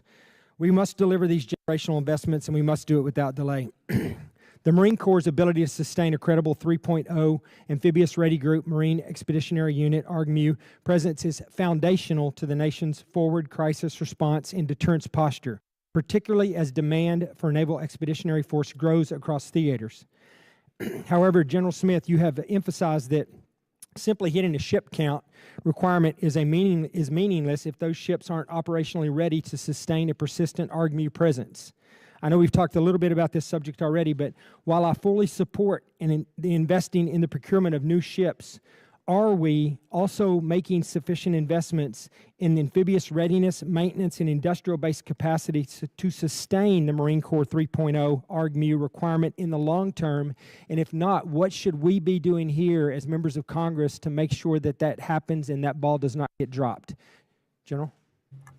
Well, sir, I'll defer to the CNO on the specifics of the amphibious warship maintenance project. But what I can tell you is they do require funding. They require the funding to get after the spare parts. They require the funding to get after the time that it takes to produce the maintenance in the yards. And so, again, I will defer to Admiral Caudle on the actual how that happens.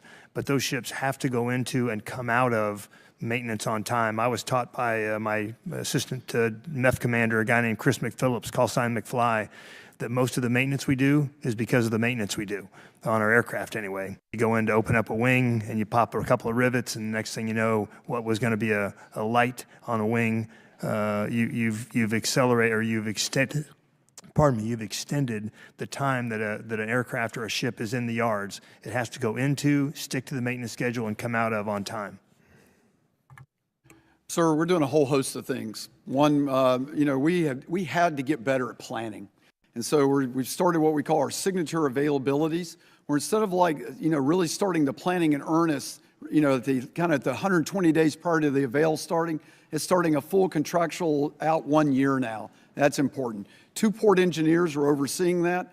Critical path has always been retarded a bit on diesel overhaul. We're pulling that out of the avail to actually repair diesels during a time that's more opportune for us, instead of putting that into the critical path. Long lead time material for these designs, boilers, and some of this stuff is very old, and actually improving the long lead time material ordering. Planning improvements, and probably the most important thing we've done is put a 4-star oversight board. The Assistant Commandant of the Marine Corps and the Vice Chief of Naval Operations runs a quarterly meeting. It puts heat and light on amphib maintenance. It briefs the Secretary out every quarter on this, so to ensure we have eyes wide open understanding of any barriers that need to be knocked down. Thank you, Admiral. I appreciate that. And I want to do as much as we possibly can. As the political winds change, which they often do up here, I want to make sure that we're doing everything we can to finish this job that we started that's critical to the national security of this country. One more question for you, Admiral. The V-22 Osprey is produced at Bell Helicopter, as you may know, in Amarillo, Texas, where I live, remains indispensable for Marine Corps assault, Navy fleet logistics, and special warfare operations. As part of the One Big Beautiful Bill, I was proud to secure $160 million for the Navy's CMV-22 nacelle improvement program, and I'm encouraged to see the Marine Corps is now planning to fully implement these improvements as well, a priority that is clearly reflected in the FY27 request. Admiral, how is the nacelle improvement program delivering improved readiness and reliability for the V-22 fleet, especially given the findings of the recent Naval review? As the Marine Corps moves toward full implementation with their MV-22 fleet, can you commit that the Navy will also continue to fund these improvements across the entire CMV-22 fleet in future years as soon as possible?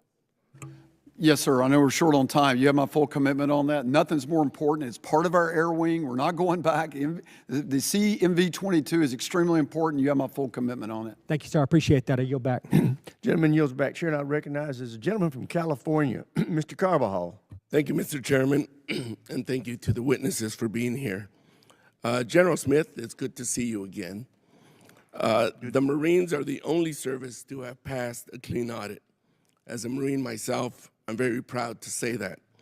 This is something we need for the entire Department of Defense and every service branch to accomplish. For decades, the DoD has failed to achieve this. Frankly, I think it's shameful and an insult to the American taxpayers.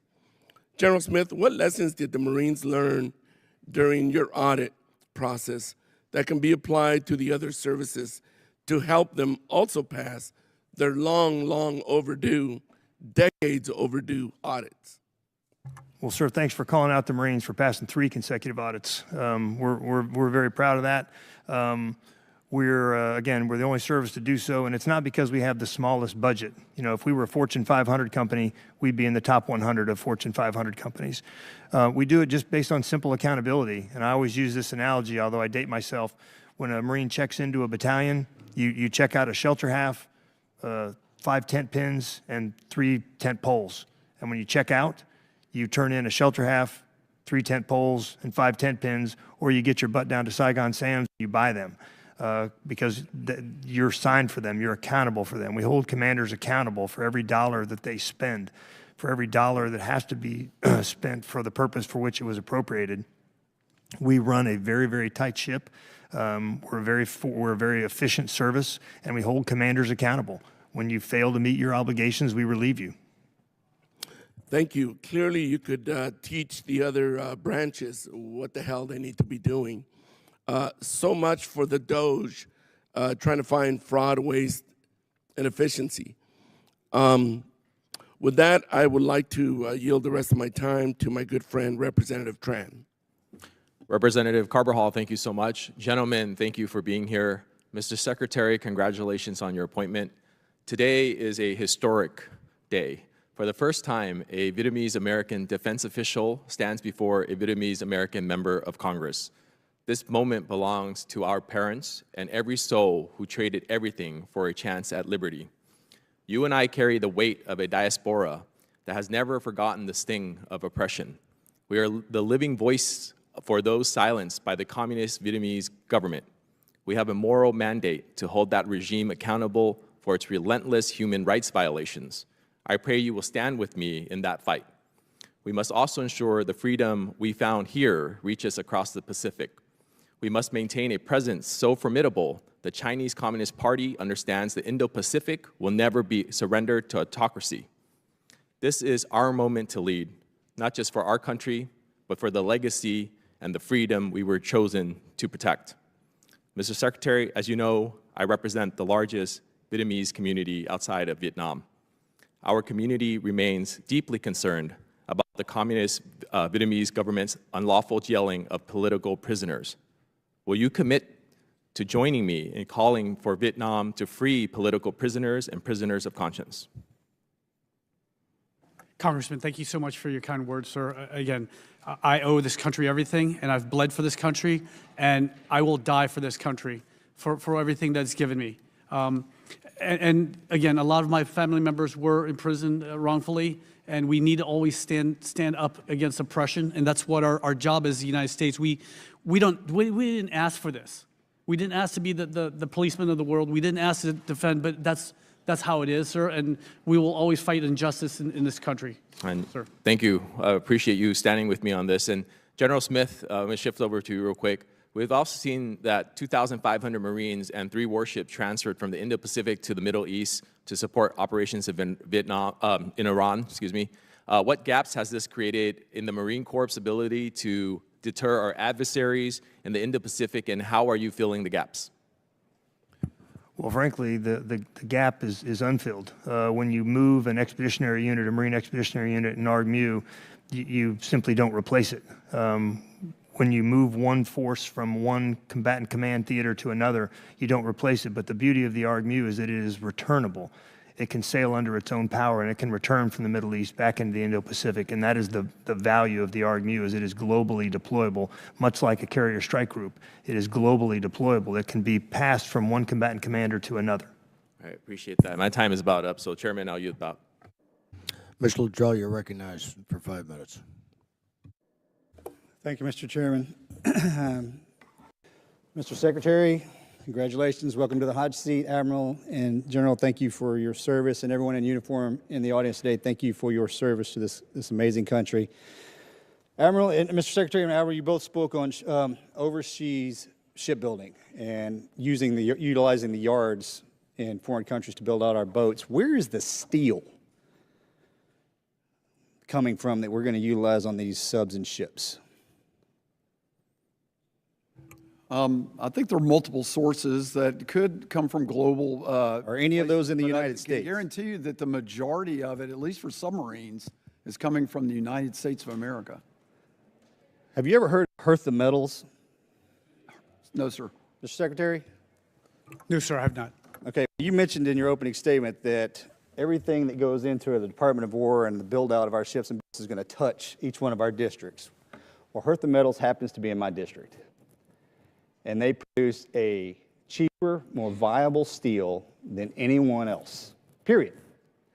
And they are in the process of kind of sitting on G, waiting on O. And Mr. Secretary, you mentioned that the Deputy Secretary has got some sort of announcement that he's going to make. And my concern is, and we had a very interesting hearing yesterday with the 5 families, if you will. And the concern is the Department of War has a tendency to take everyone up to a specific spot and then they kind of go on pause. Well, Hearth and Metals is that small, refined company that is very capable, but if the Department of War does not activate, they're going to be in a very bad spot. And now I'm not going to hold you to, you're going to give me this answer tonight, or excuse me, today or tomorrow. But I do not, my concern is that that company that's worked so hard to produce something that would just benefit the United States will be lost because of the inactivity or inaction of the secretaries and the Department of War. Understood? Yes, Congressman. Okay. Mr. Secretary, a few weeks, maybe months ago, you and I had a conversation in my office, and one of your primary concerns was the health and well-being, specifically focused around suicide in our service. I'm going to allow you to speak on that in front of this committee, in front of the world that's watching, on your pathway or the lane that you plan on walking to decrease that problem, not only that we have inside of our service, but most certainly in our veteran community. Congressman, thank you so much for this opportunity. This is so near and dear to my heart. I come from a community, the EOD community, which has one of the largest suicide rates in our veterans, and it's unacceptable. We've done what our country asked us to do, and now we're paying the prices of that. And I think the first thing is for leaders to be very vulnerable. This morning I released a message to the fleet about my issues that I've suffered from traumatic brain injury from being in explosions, as well as PTSD from having to recover bodies from the bottom of the ocean, and as well as recovering pieces and parts from other bodies that I recovered on the battlefield as well. We need to do everything from explore every single avenue, like we discussed in your office, for PTSD, for TBI, including hyperbaric oxygen therapy. You're talking about a lot of the other medicinal psychedelics. Yes, sir. We need to explore every single thing for our military members, but also what I've asked my service chiefs to do is look at crisis intervention. We need to train this at every level, from the petty officer to the NCO level, all the way up to command leadership, because everybody is a first responder. When you're with your sailors and Marines, when you're working with them in that squad, in that platoon, in that division, you know when they're not right. And so we need for every single sailor and Marine to be that first responder who says, come along with me. Let's take a walk. Let's talk about what's going on. And these are things we're pushing forward, sir, and we're leaning very heavily into it. Thank you, Mr. Secretary. And I have 2 more things. One, I would hate to see the steel that we use on our ships and subs come from another country if we have the capability inside of the United States. And I will. And General, you're not going to. Yeah. Okay. 2 things. This is going to be very hard as a Navy man talking to a Marine. But the way that I understand it, sir, is you are the very first Texas A&M Commandant of the Marine Corps. Is that true? I believe that is correct, sir. Okay. So I have to, there's my Aggie right there waiting. I was waiting for him to chime in. As a Navy guy, giving a Marine a compliment, congratulations, sir. And as a Longhorn, giving an Aggie a compliment, job well done. It's a great way to have Chairman, your I time yield back. expire. My daughter's a Great. Longhorn. Mr. Keating, you're recognized. Well, thank you very much. I'd like to thank our witnesses for their service and for being here today. At this stage of the hearing, I'm going to get a little granular on issues and maybe a little provincial, but the whole idea of the procurement process that goes forward, there's a couple of things that we've worked, I think, as a committee to try and promote. One of them, myself in particular, is the encouragement of universities and our schools of learning, our great resource in this country, being part of the process of procurement and dealing with issues. And I've had a program since fiscal year 19 funded, it's 0 funded now, out of the University of Massachusetts, but it's been a win-win situation. They work with the Undersea Navy College to bring students over. They're learning they're part of it. Many of them are going on to help our defense industry going forward and undersea technology. And the research helps, as well as getting young people involved that are going to go into service of our country in these regards. So is there still a role for this university component as the Navy is looking at some of these contracts and agreements? Because I think it's important to emphasize, and I'm obviously concerned about this one that was zero funded, but I'm concerned generally too, because the universities come in and they're not a bottom line company or corporation that has to just first look at their shareholders first for profits. They're coming in, I think, with open eyes, and they give a different look to things. So is that something that I think can continue or should continue going forward in the process? Congressman, I think we need to look at every single aspect. I mean, MIT, Lincoln Labs, all these other industry, other centers of learning are so important to look at things a different way. I mean, as much as I love the Naval Academy, I can't have every single officer come from the Naval Academy. And again, we need people in the Merchant Marine as well. So U.S. Merchant Marine Academy produces amazing merchant mariners, but also Massachusetts and Maine Maritime Academies as well for our civilian merchant marines as well. So we need the whole country to roll up their sleeves and lean into this, whether it's research and development, technology, innovation, and as well as filling our officer ranks and our merchant marine ranks as well, sir. And I'll turn over to Admiral Caudle. He's got a lot more experiences in this as well. Sir, I'm glad you're championing this. I think it's important. It's this full spectrum for us. We need more R&D from universities, of course. We need more STEM degree-seeking students. We need more vocational private-public partnerships with vocational schools to generate the talent and the skill sets we need. And then, quite frankly, I actually leverage additional and unused space today to actually do my own Navy schools in partnership with universities to leverage their empty classrooms. So it's just across the spectrum of academia that we actually need to outgun this. So I completely agree with the Secretary on that and fully committed to doing more there. Great. I'll follow up with that, but I thought that was the policy, and it's been working so well on so many fronts that are needs. I'm almost out of time.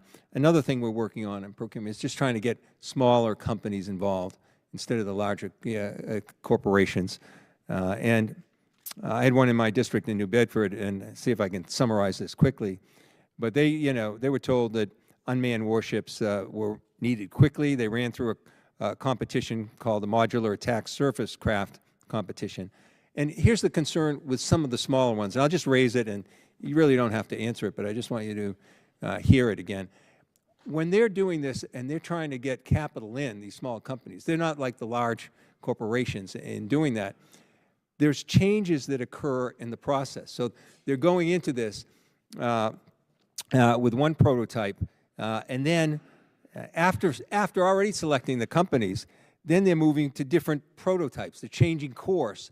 And that causes, for smaller companies, a great difficulty. So I'll just raise that as an issue, as a way to try and ameliorate some of those conflicts, because what happens with the smaller companies like that, that can offer so much innovation more quickly, they turn around and they lose their capital. They can't sustain that. So I just offer that as a comment. I thank you again. This committee has had a priority on working on the procurement issue, I think with some real success, and I thank you for your service. I yield back. Mr. Fallon, you're recognized for Thank you, Mr. Chairman. Ameliorate, that is a word I'm going to look up. Very good. Secretary Cow, in your opening remarks, you mentioned what your family lost into the hands of communist authoritarians, and it was stirring, and it literally gave me goosebumps. I recall, it just gave us perspective, I think, on what we're all doing here. When I was knocking on doors years ago, I met a fella in a similar circumstance, lost everything, and he was a brand new voter, and he grabbed my shoulder, and he said, "This is the last life raft of liberty we have. We have nowhere else to go." So thank you for sharing that.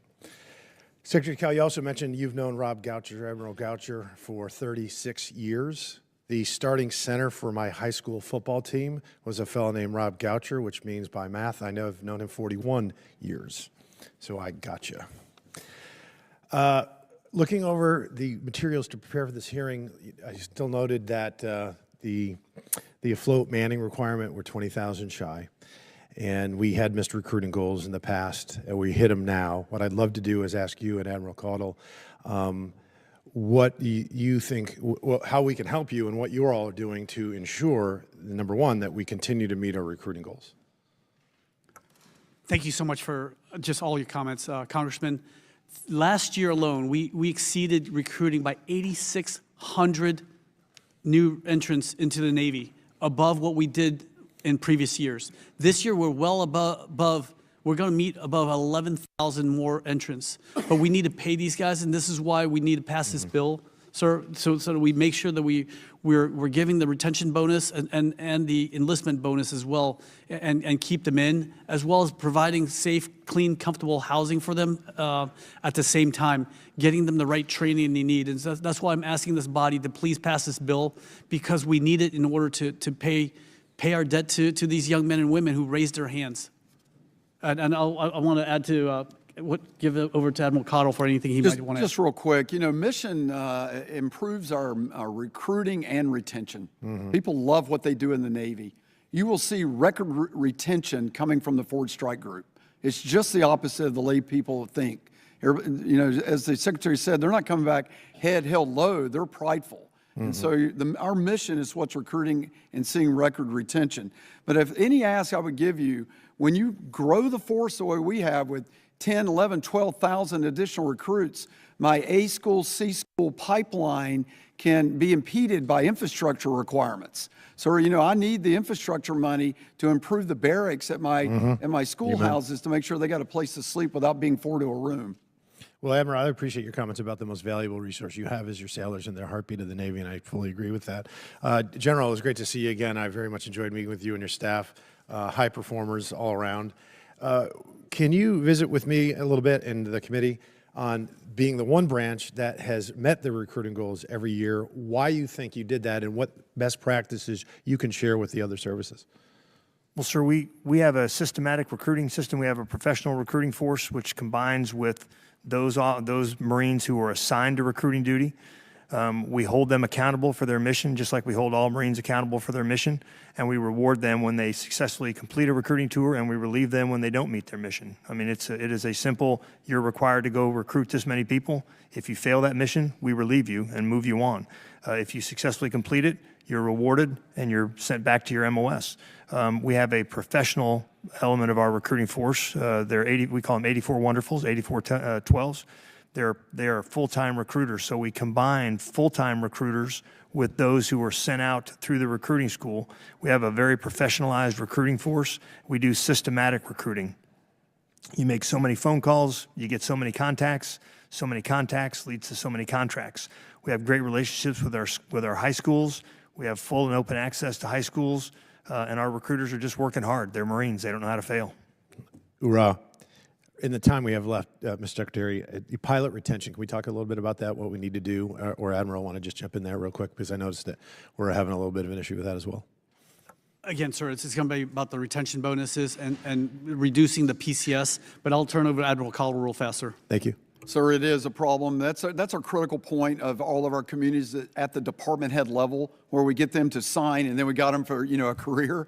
And so the aviation community, we're going full in on that. Part of that is a bit of an artifact of backlog and the experience. So as we improve the experience for aviators, then I think the retention improvements will come. Amen. And my time has expired. Thank you very much. Mr. Chairman, I yield back. Yeah. Ms. Ulan, you're recognized for 5 minutes. Thank you, Mr. Chair.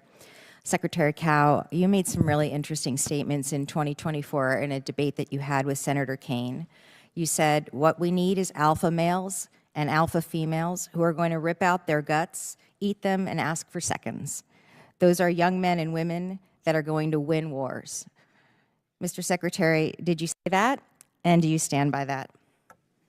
Absolutely, ma'am. I did say that, and I stand by it. I command the Naval Diving Salvage Training Center. We had one one standard only. It doesn't matter if you're man, woman, black, or white, because the sea is unforgiving, and things like war and hardship is going to kill you the same. Perfect. My job is to make sure they live. I agree with you.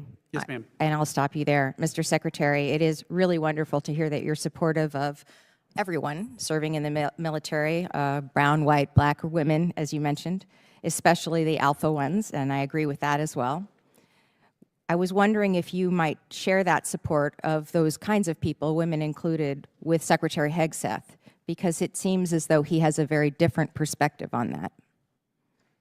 Congresswoman, Secretary Hegseth and I are in line that as long as you meet the standards, then you're ready to serve. Perfect. And then my next question, Mr. Secretary, is since you are supportive, and apparently Mr. Hegseth is as well, of women in service, or at least of gender-neutral standards, I'm hopeful that you might take a look and be supportive of a bill that supports removing gender standards from service so that everyone is able to fit one standard. It's a bill called the Warrior Act. It's a bill that I've introduced, and it would codify or put into law these standards of gender-neutral requirements to make sure that everyone, women included, who's qualified to serve would be able to. Would you be supportive of that, sir?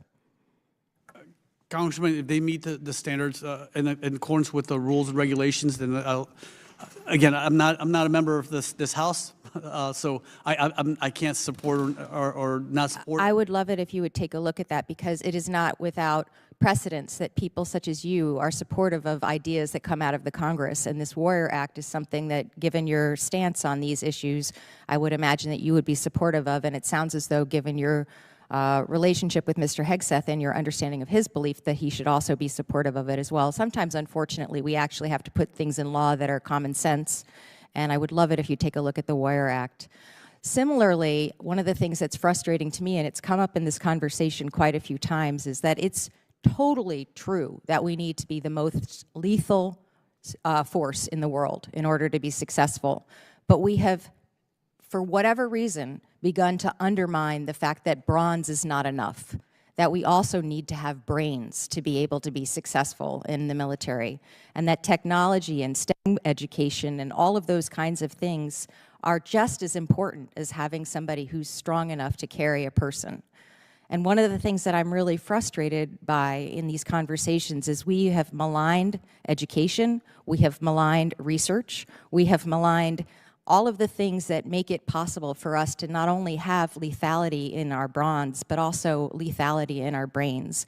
Admiral, I'd love it if you'd talk a little bit more about the fact that you have hit now 3 times during this hearing on the importance of STEM education. Well, Congresswoman, I mean, I hold 4 degrees myself, including a doctorate, so I am a lifelong learner and firmly believe in everything you're saying, that everyone should be a lifelong learner. So STEM education is extremely important in this. And I'm always in close collaboration with our Naval Academy and the ROTC units and, of course, the other programs, OCS, and making sure that the pie chart of STEM coming into the Navy is proper. I have to tension that a bit. You know, as far as, you know, sex-based differences, you know, one of the things that really has opened that up is women in submarines and some of the other initiatives who have a preponderance of the STEM degrees. So, you know, that's an area where I think there's been a real strength in that. 100%, and I would love to continue to emphasize the importance of that and to make sure that we have career paths, clear career paths that make people feel as though they're welcome in these services, all of them. My father served in the Navy, my grandfather as well. I served in the Air Force, my brother in the Army.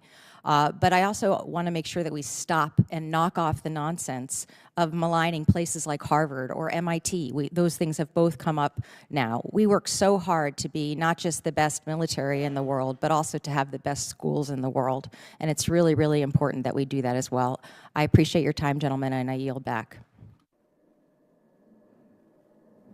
Mr. Moylan, you're recognized. Thank you, Mr. Chairman.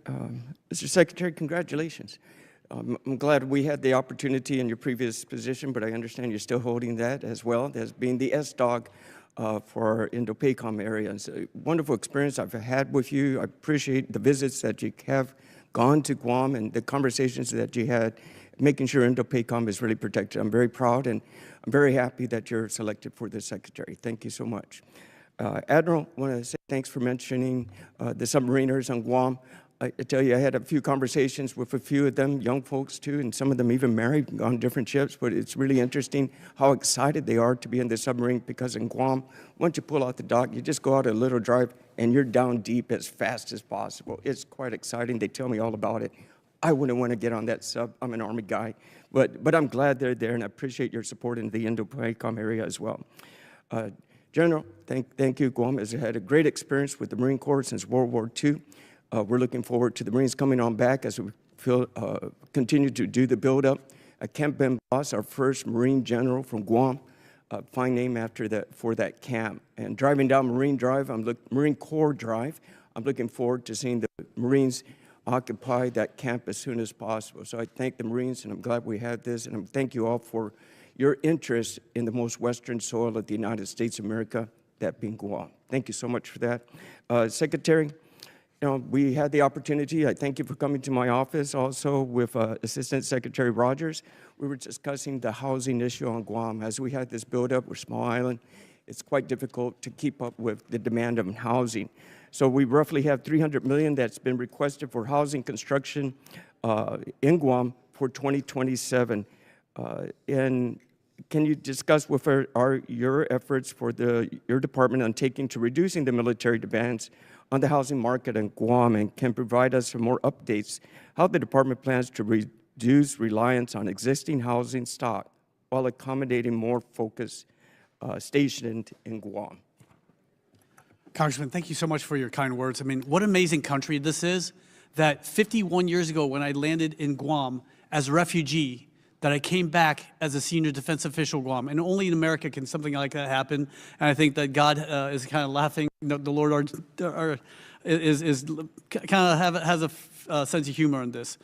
Sir, in terms of housing in Guam, we are looking at the most economical way to develop there for our military members, as well as giving a little leeway for the population there. I know that we talked about making sure that people aren't getting gouged, which drives up the cost of the housing. But I also understand all the problems that happened with Typhoon Marwar that happened there. So we will continue to work together, Congressman, in order to make sure that we're developing Guam in the most expeditious manner, including what we did recently with the working with the Department of Transportation for the guarantee cranes at the port there as well, sir. We're going to fight for Guam, and we're going to fight from Guam, and that's why Guam is so important to us, sir.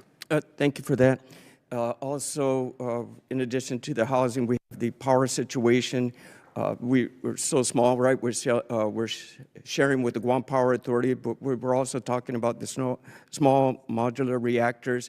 But there still has to be a balance, since there's a lot of workforce outside and not all the small nuclear reactors, if that does come. And by the way, in law, we also put there's a one-year notification before that does come to the island if it is planned and goes forward, just to make sure you're awareness of that.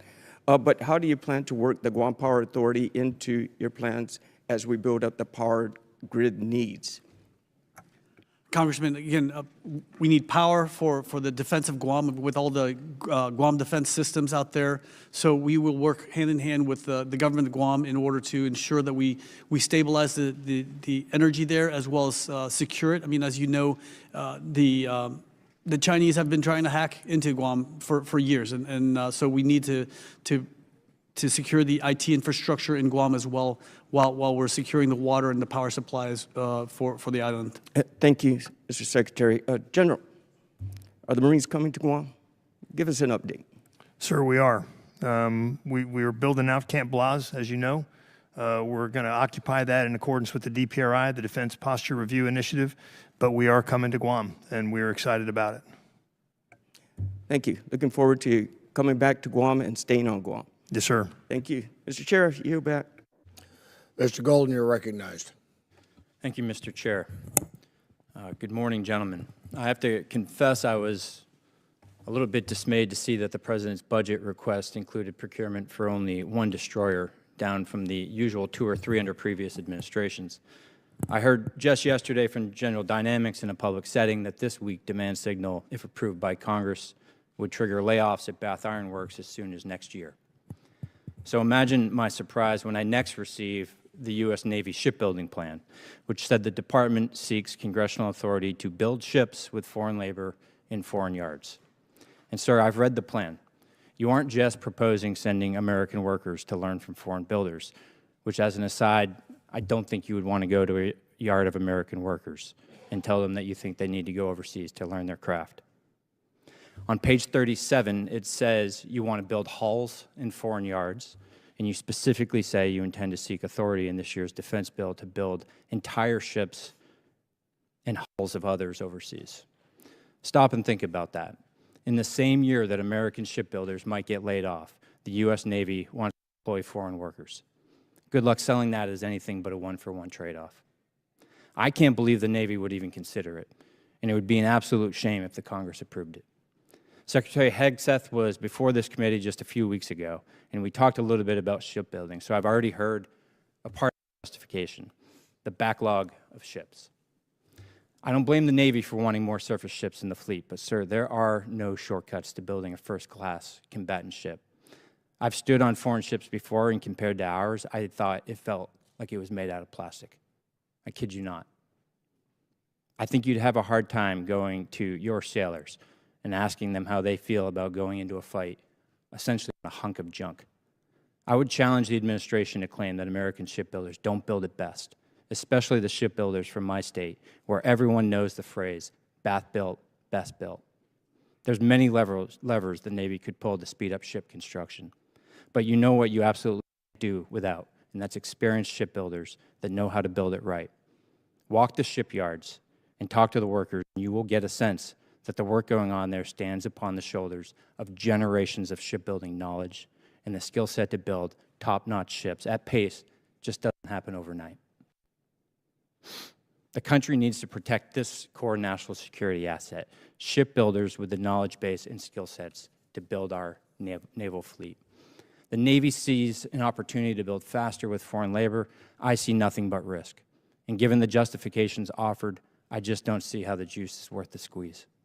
The backlog is nothing, in my opinion, but a present-day demand signal that incentivizes shipyard investments in both infrastructure and in the American shipbuilder. In the past few years, I have watched Bath Iron Works carry out a recruitment campaign. They've trained young shipbuilders, and they've successfully increased their rate of production year over year coming out of COVID, and they aren't done making progress on that front.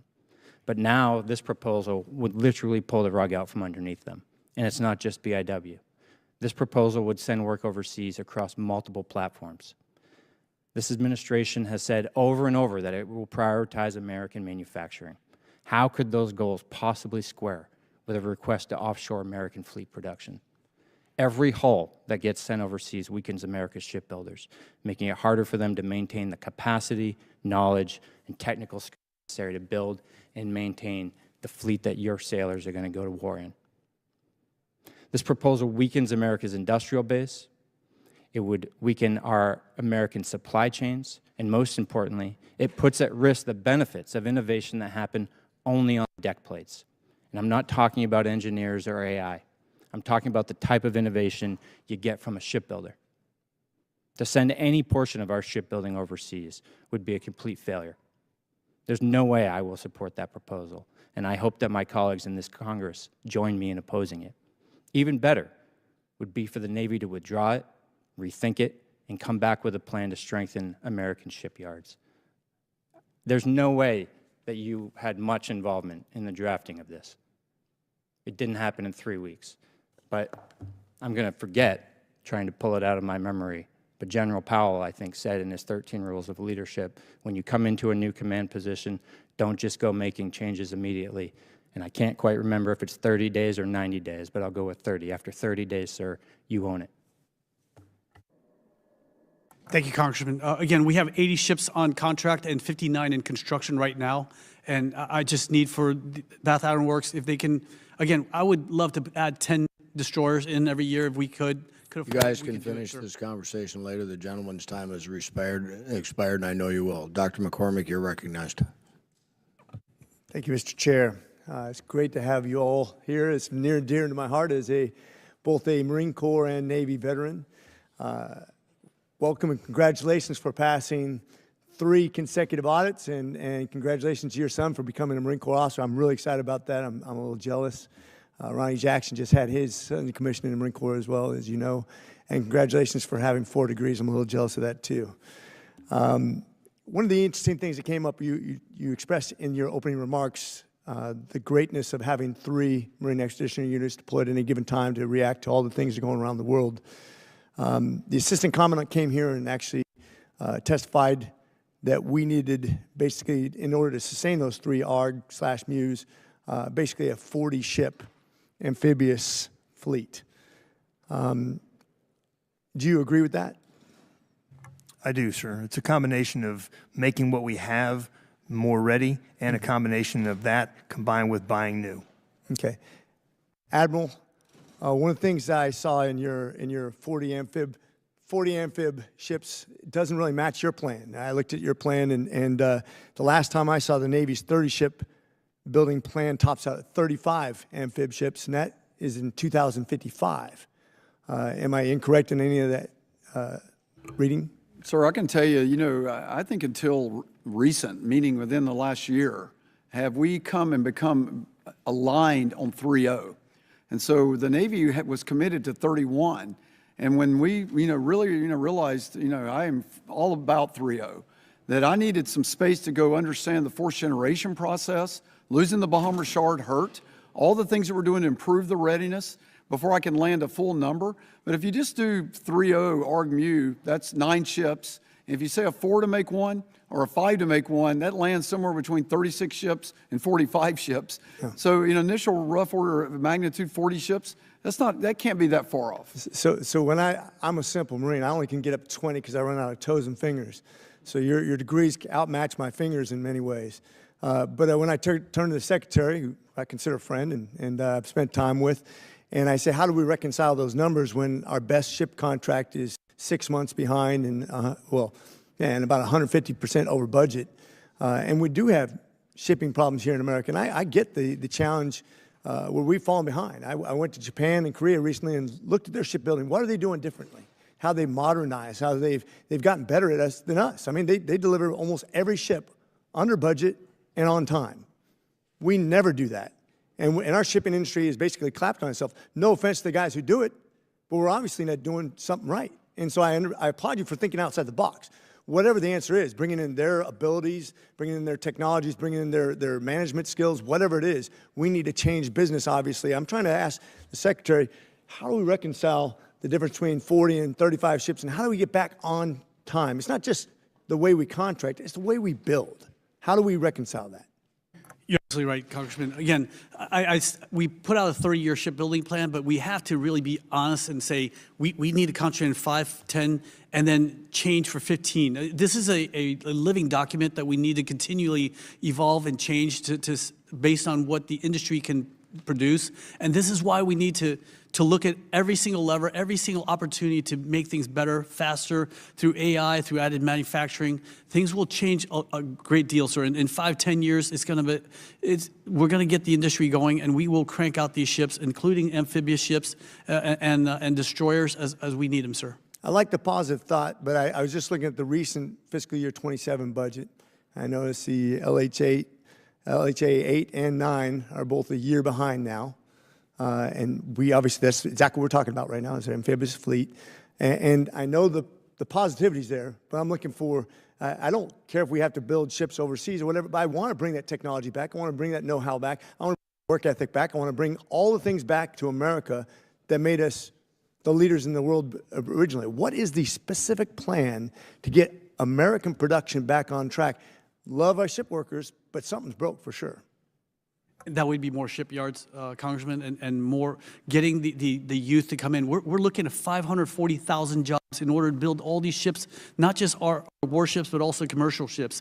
And that's what we need to invigorate, and that's what we need to get in there. That's why I'm so excited. And again, in a few weeks, I will be able to come into your office and tell you, hey, in 24 hours, we're gonna announce this. I look forward to that. Right now, China's out producing us about 200 to 1 and has about 50 times more ports. That's a problem. Thank you, and with that, I yield.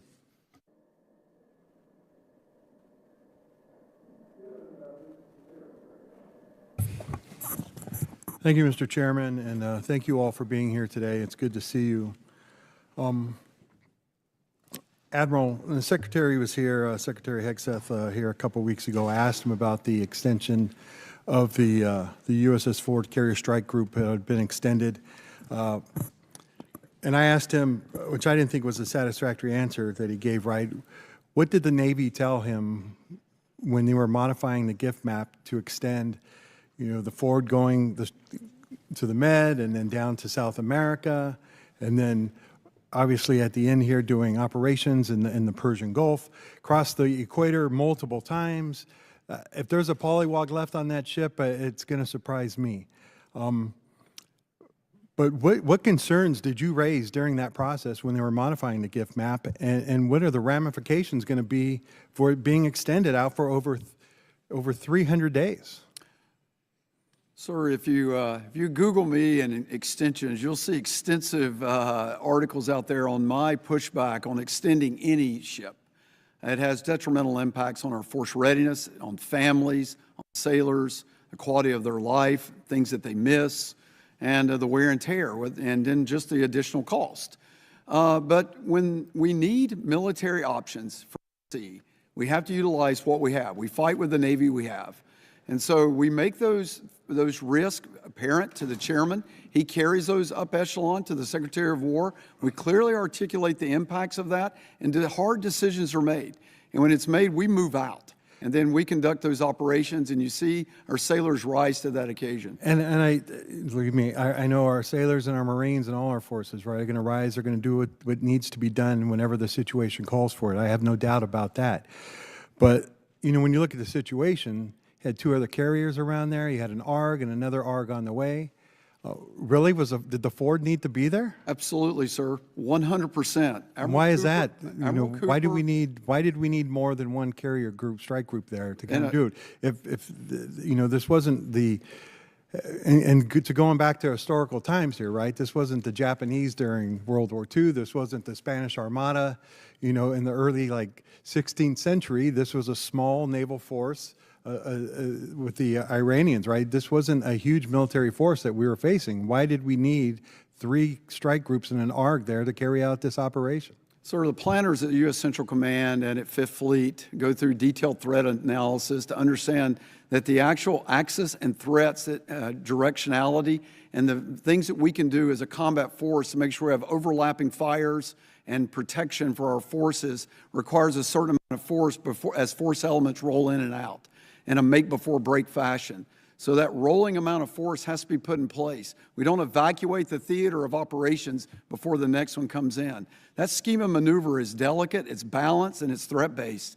And so that's all put out in front of all of us. We all look at it, and we concur with those schemes of maneuver. All right. Well, thank you for that answer. But I don't think we needed it there, and I think it was more extended. You could add another carrier there than what was needed.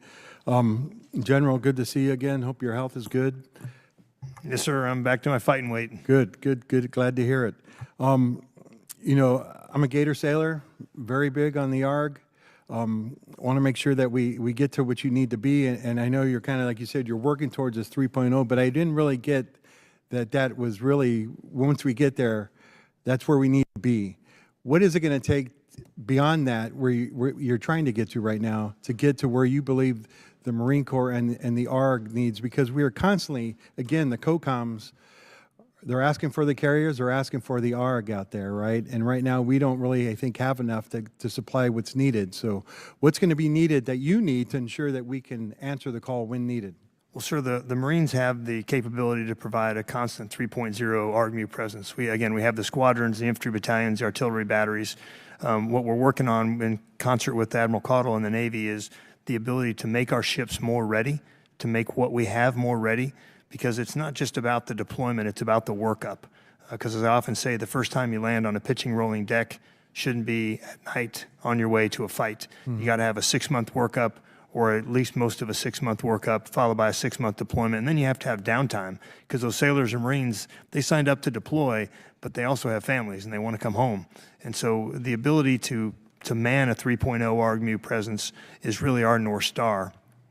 And that comes down to how many amphibs can we have that are made ready. And Admiral Caudle is doing everything he can do, along with Fleet Forces Command, to increase the readiness of those amphibs. Gentleman's time's expired. Chair, and I recognize the gentleman from Wisconsin, you all. Mr. Van Orden. Thank you, Mr. Chairman. Thanks for coming out today. Mick Pond, great to see you back there. I just want to address a couple things. You know, I'm the longest serving enlisted guy to ever get elected to Congress in the history of the country, which means you can't lie to me. I got all your numbers. Okay, on the old Facebook sphere, I want to clear up some stuff. There's rumors going around with people my age that the NEXs and PXs are closing on bases. Is that correct? Just say it out loud, man. No. Okay, I want everyone on Facebook to hear what the Admiral just said. If anything, we're improving them. Okay, thank you very much. It's really important. We got to dispel a lot of this stuff. General, congratulations on your passing your audit, but I'm going to tell you this. You guys are notorious for not asking for stuff. Okay? So, you know, we're here to provide everything that our Marines need. And so you got to ask, and I know it pains you guys terribly. I love the Marine Corps. You just got to ask. So if you have O&M deficits and Marines are buying equipment and all that sort of stuff, that is unacceptable. And we'll get your Marines everything they need. Thank you, Just sir. ask. You're welcome. Mr. Secretary, where are you from again? Where were you born? I was born in Vietnam. You were.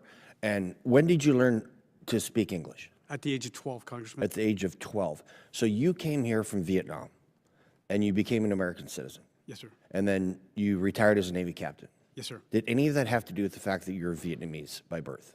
No, sir, it did not. It did not. Did it have anything to do with the fact that you could speak 2 different languages? No, sir, it did not. It didn't. Why did you retire as a captain? Sir, I retired at the time because after what happened in Afghanistan, I just couldn't, I couldn't do it anymore. But, I will answer your question. You retired as an 06 because of merit, because you earned that position.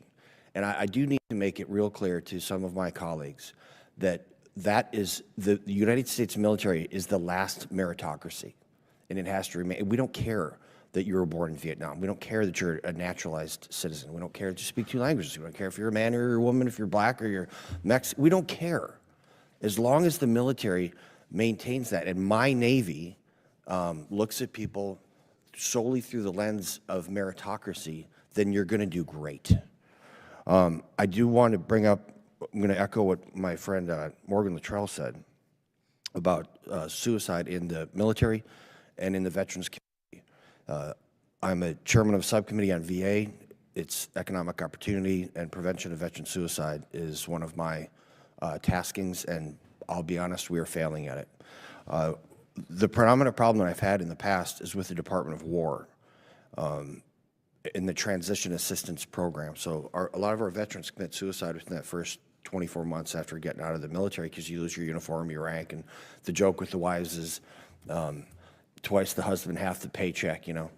So what I want from you guys, Admiral and General, is I do want to commit. I'm going to ask you for a commitment, and from you, Mr. Secretary, that you're going to work with us at the Veterans Affairs Committee, and with Doug Collins. Doug and Pete signed, you know, an amazing MOU, and I really need follow-up on this because you're not making just sailors and you're not making Marines. You're making Americans, and you're making strong American citizens. And we want to look at someone from the time they join the military, so in recruitment to the grave. And I want a public commitment from you guys that you're going to continue to work with us and really increase your efforts. Admiral, will you do that with us? Yes, sir. Fully committed to that. Mr. Secretary? Sir, as a veteran and a retiree, yes, sir. Okay. General? Sir, 100%. Okay. I will echo some of my Democrat colleagues. As many ships as we can build in the United States, we want to build them. I understand that we have to go outside of our lines of communications right now because we just have lost the capacity. But I firmly believe that our American men and women, our tradesmen and women, are the best in the world. So as long as you guys you're filling a gap that exists right now, but you're also focusing on making sure that we can build up our defense industrial base, particularly in the maritime arena, I think that we're going to do the right thing. So welcome aboard again, I guess. General, anything you guys need for your Marines, you ask, sir. Will do, sir. And Admiral, take care of my Navy, will you? Wilco, sir. Congressman, Nippon, just take care if of I the may, sailors. sir. You may. Just real fast, I know we keep, everybody loves the Marine Corps, Marsha, but the Navy has also, it's very close to finishing the working capital fund. We're months ahead, and by next year, so we're going to finish that, and then the general fund will be done next year. So the Department of Navy will be the first department in the Department of War to complete a clean audit, sir. Excellent, thank you. I yield. As is a gentlelady from New Hampshire, Ms. Goodlander. Thank you, Mr. Chairman. Thank you to our witnesses for your service to our country and for being here today. Mr. Cow, thank you for that very clear commitment that the Navy will be the first of the departments to pass a clean audit. You testified that part of your mission is to restore trust in the Navy, and public trust depends upon a clean audit. So we look forward to the swift delivery on that most basic requirement that any organization in the state I represent would hold themselves to. So I want to ask you, along the lines of restoring trust, a really basic question. As I look at the department's budget and where we could really crack down on waste, fraud, and abuse, I think a lot about the right to repair. Do you agree, Mr. Cow, that the Navy should be able to repair and maintain its own equipment? Congresswoman, absolutely. We paid for a lot of this RDT&E. I mean, for my car, for example, I don't have the right to repair because, I don't have the intellectual property, but we paid for this RDT&E, so the way I see it, it's our property as well, and we should have the right to repair this, ma'am. So can I count on your support for our Warrior Right to Repair Act in this year's NDAA? Is that to repair repair or? It's to codify the right of our service members to repair and maintain their own equipment. Yes, ma'am. Thank you. I appreciate that, and we really look forward to working with you on this. Your predecessor had a clear commitment to this cause, and really look forward to working with you on this. I want to turn to you, Admiral. You testified. Thank you for your testimony on our public naval shipyards. You testified that the most important driver to improving shipyard performance is workforce retention, stability, and development. You also testified that this past year we've seen higher than expected attrition and lower than planned new hires, which led to, as you put it, gaps in the engineering workforce and in critical trade shops. I want to ask you for your commitment to work with us in this NDAA to put in place some of the most basic protections that the men and women of our shipyards need right now. We've seen their jobs that are already so difficult be made so much harder by policies that are emanating from OPM and OMB, way out of the chain of command that we need to see right now. So I would like to ask for your support for a provision that we're working to advance in this year's NDAA, which would do a simple thing. It would prohibit the use of funds, federal funds, for carrying out a hiring freeze, a reduction in force, or a delay without cause in hiring at a public shipyard. We secured that on a bipartisan basis last year, and want to ask for your support and commitment to securing that again this year.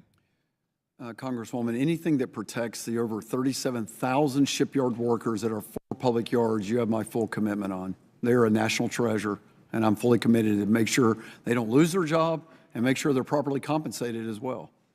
How far below the planned new hires were we this past fiscal year? I'd have to get you the exact numbers, but you can think of a number like, I would say, like 1,000 kind of number in that order of magnitude. But I'll take that for the record and get you the exact figure. I appreciate that and would love to be kept closely updated on this. This shouldn't be so difficult. We have patriotic people all across this country in my home state who are eager to serve, and the red tape and the bureaucratic nonsense is harming our readiness and really setting us back so unnecessarily. So I appreciate your commitment. Mr. Cow, can we count on your commitment to work with us on these provisions? Absolutely, ma'am. Thank you. I want to turn finally to the submarine industrial base. You know, New Hampshire small businesses are critical suppliers to our submarine industrial base, and what I've seen again and again is that our second and third tier suppliers have been challenged by a whole range of factors. In last year's NDAA, we had a provision that directed the Navy to provide a briefing to this committee no later than January 31st, 2026, to better understand what tools are available to support our second and third tier industrial-based suppliers.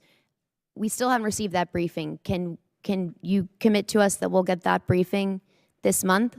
We will work on that as soon as we can, ma'am. Okay. Can we expect before the end of this month? If you mean 2 weeks, I'll have to look at it, ma'am. Gentlelady's time's expired. Chair now recognizes the gentleman from Virginia, Mr. McGuire. Thank you, Mr. Chairman. I'd like to thank our witnesses for being here with us today. I want to start by recognizing the sailors and Marines of the USS Gerald R. Ford Strike Group. After a historic... You need to pull that microphone a little bit closer. Thank you, sir. Thank you, Mr. Chairman. I want to start by recognizing the sailors and Marines of the USS Gerald R. Ford Strike Group. After a historic record-setting deployment, they're finally almost home to Virginia. This was a historic trip, and they basically were deployed almost a year because we have atrophied in so many ways. And the CCP, for example, has more submarines. They have more ships, more airplanes, more tanks than us, and which is why this budget is so important. This budget gives our sailors and Marines the resources they need to do the job the nation asks with them without having to stretch the fleet to a breaking point. And Secretary Cal, both the Navy and the Marine Corps met recruitment goals last year, and you are on track to do it again this year. What would you say is the driving factors for the recruiting success, and are your quality of life efforts making an impact on retention? So the main thing is the leadership. They know that we have their backs now, and that's what's so important. Look, our enlisted ranks are the backbone of this military. This is, you can talk about the Chinese fleet all day long, but they don't have what we have. The secret sauce is in our enlisted ranks. That's what drives our military. You can be an E9 in the Chinese Navy, and all you can do is sweep the floor. But here, our E3s are plane captains on the USS Gerald R. Ford. This is the difference, sir. Okay. Admiral Caudle, I know there have been many conversations and questions over the past few days regarding the news that the Trump-class battleship will be nuclear-powered, and as you know, Virginia has a long history of nuclear shipbuilding. What specific design plans can you share at this point and could speak to how nuclear power would enable this system to be successful? Sir, we walked away from surface nuclear power decades ago, and that was one of the largest mistakes the Navy ever did, and we're bringing it back. We need nuclear-powered surface ships to sustain combat operations with our nuclear-powered aircraft carriers. Imagine what that would have looked like in the Arabian Gulf if I'd had a nuclear-powered battleship there to give the air and defense and fires power that it could sustain while I rotate, ships that roll that need gasoline around it. So the imperative for this is crucial to develop that level of payload capacity.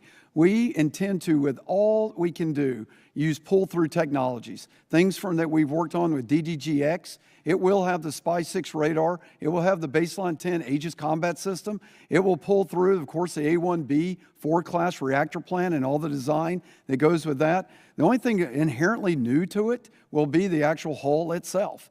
And so most of the fixtures in it, and I would say the directed energy and upgunning, that will also be new. Awesome. And for the Commandant, General Smith, talk to me about how important it is to have more amphibious ships. Well, sir, as I've said, the Amphibious Ready Group Marine Expeditionary Unit is the Swiss Army knife of the Joint Force. It can do a little bit of everything. It is a combat formation that is deployable globally. It can move hundreds of miles in a day. It can conduct non-combatant evacuation operations. It can conduct strike. It can conduct humanitarian assistance, disaster relief. It is the Swiss Army knife of the Joint Force, and it is the second most called for item in the DoD inventory by the combatant commanders. We love the Marine Corps. Hoorah, sir. And by the way, Admiral, really appreciate you and the Secretary and what we're doing to take care of our Navy and our Navy sailors and our Marines. And by the way, BWXT, as you know, is in my district, but we also have ATDM, Advanced Training Defense Manufacturing, and we talked about that earlier, and we talk about how we have a need to step up our game and how many ships, how important are places like ATDM? I just need to rinse, lather, and repeat, sir. I need them all over the country.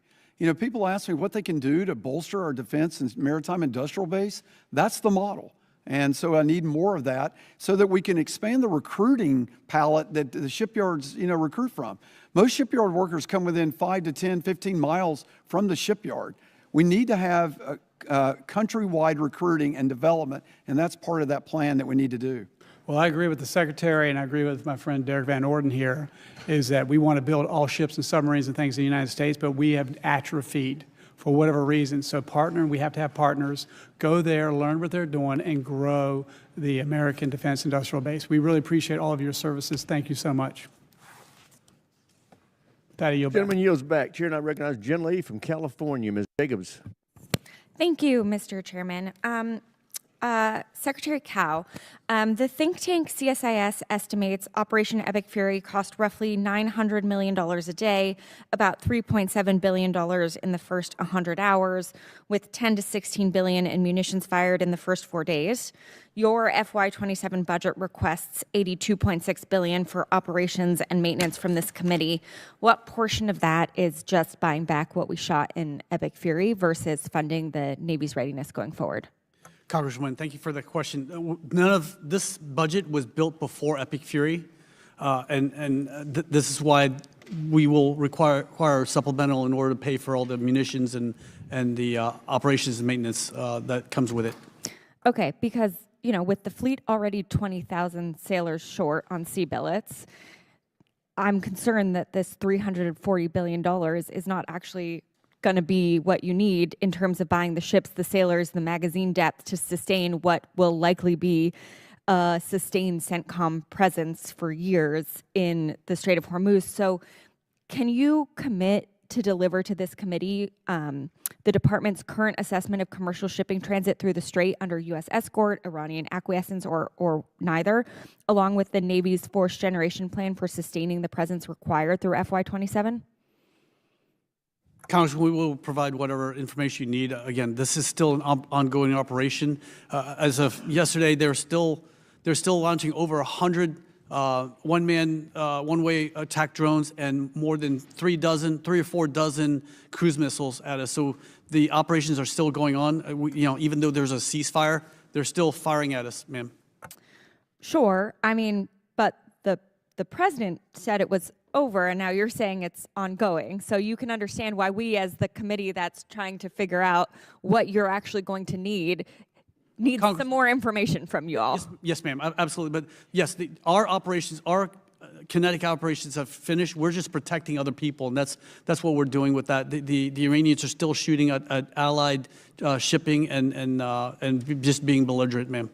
Okay. Well, we would like to know what you all in the Navy are going to need to sustain either this U.S. escort presence or this blockade or, you know, whatever we're doing. So please get that to us. General Smith, as you know, I represent San Diego, the largest military community in the country. There are many reports of the strain on our Marine and Navy families across San Diego. We know Marines are trained for accelerated departure. You guys are first out. This is what you train for, but that doesn't make it any easier on the families, and especially with the lack of information on timelines. And, you know, I talked to one family support counselor who described the current situation in San Diego as panic and worry at levels they had not seen in recent years. And honestly, the family members I talked to, they don't know what support systems are available to them while their family members are deployed. What specific resources, family readiness programs, mental health support, chaplain services, et cetera, are currently funded and active for the families of the 11th MEU? Ma'am, the 11th MEU has family readiness coordinators who are active duty members who support the families who are back home. And then they have a family support network, which is comprised of the spouses who are going to keep a phone tree, so to speak, to keep themselves informed. And then the command has the responsibility to keep those families informed via those coordinators. Okay, well, whatever is happening is not enough. Families are not getting what they need. And I'm glad you brought up the family readiness coordinators. I asked Lieutenant General Bowers this at a military personnel subcommittee last month, but there's been recent news that the Marine Corps is phasing out its civilian personnel and family readiness program. these positions are needed now more than ever. These coordinators work with commanders to provide insight on quality of life for Marines and their families, relay information to spouses. Can you provide an update to me on these coordinators? Have you reconsidered this decision to phase out these positions? Ma'am, I'll have to come back to you on that. Okay, well, I really hope that you do, because we cannot make this responsibility a collateral duty for our Marines. We will undermine both missions. Our families need to get this information. They need to get this so that our Marines can do their jobs. And you know, my community is paying the brunt of this right now, and it is really, really hard on our community and on our families. So I hope that you'll do everything you can to make sure they're getting the support that they need. Mr. Chairman, I yield back. Gentlelady yields back. Chair now recognizes the gentleman from Indiana, Mr. Mesmer. Thank you, Mr. Chairman, and thank you for our witnesses for being here today. Secretary Cow, the U.S. Navy's 2026 shipbuilding plan says distributed shipbuilding is about 10% today, and the goal is to get to 50%. Since I've been in Congress, I've advocated for a distributed model that leverages industrial capacity in the Midwest and in the Ohio and Mississippi River valleys. What is going to be the actual metric you will use to measure that 50% goal? Is it dollars, tonnage, modules, and when should we expect to see some real movement in that? Congressman, I would love for us to build ships along the Mississippi River and modules floated down and put together down in the Gulf of America. I will defer to the Secretary, the CNO for the metrics that you need. And Congressman, you know, I think all those metrics have to be measured. Cost performance indices have to be looked at, but I think the best one is the module count. And it's how we distribute those modules to different manufacturers to be able to put that together. The yards today keep records on that and graphics on that and metrics on that. And to me, that's the best way that we'll actually measure that modularity approach. Okay, if we're going to get to 50% of distributed work, how are we going to incentivize the primes to give up the work share that they historically have done in-house or inside to keep their legacy supplier base intact? How are we going to incentivize it? You going to mandate it?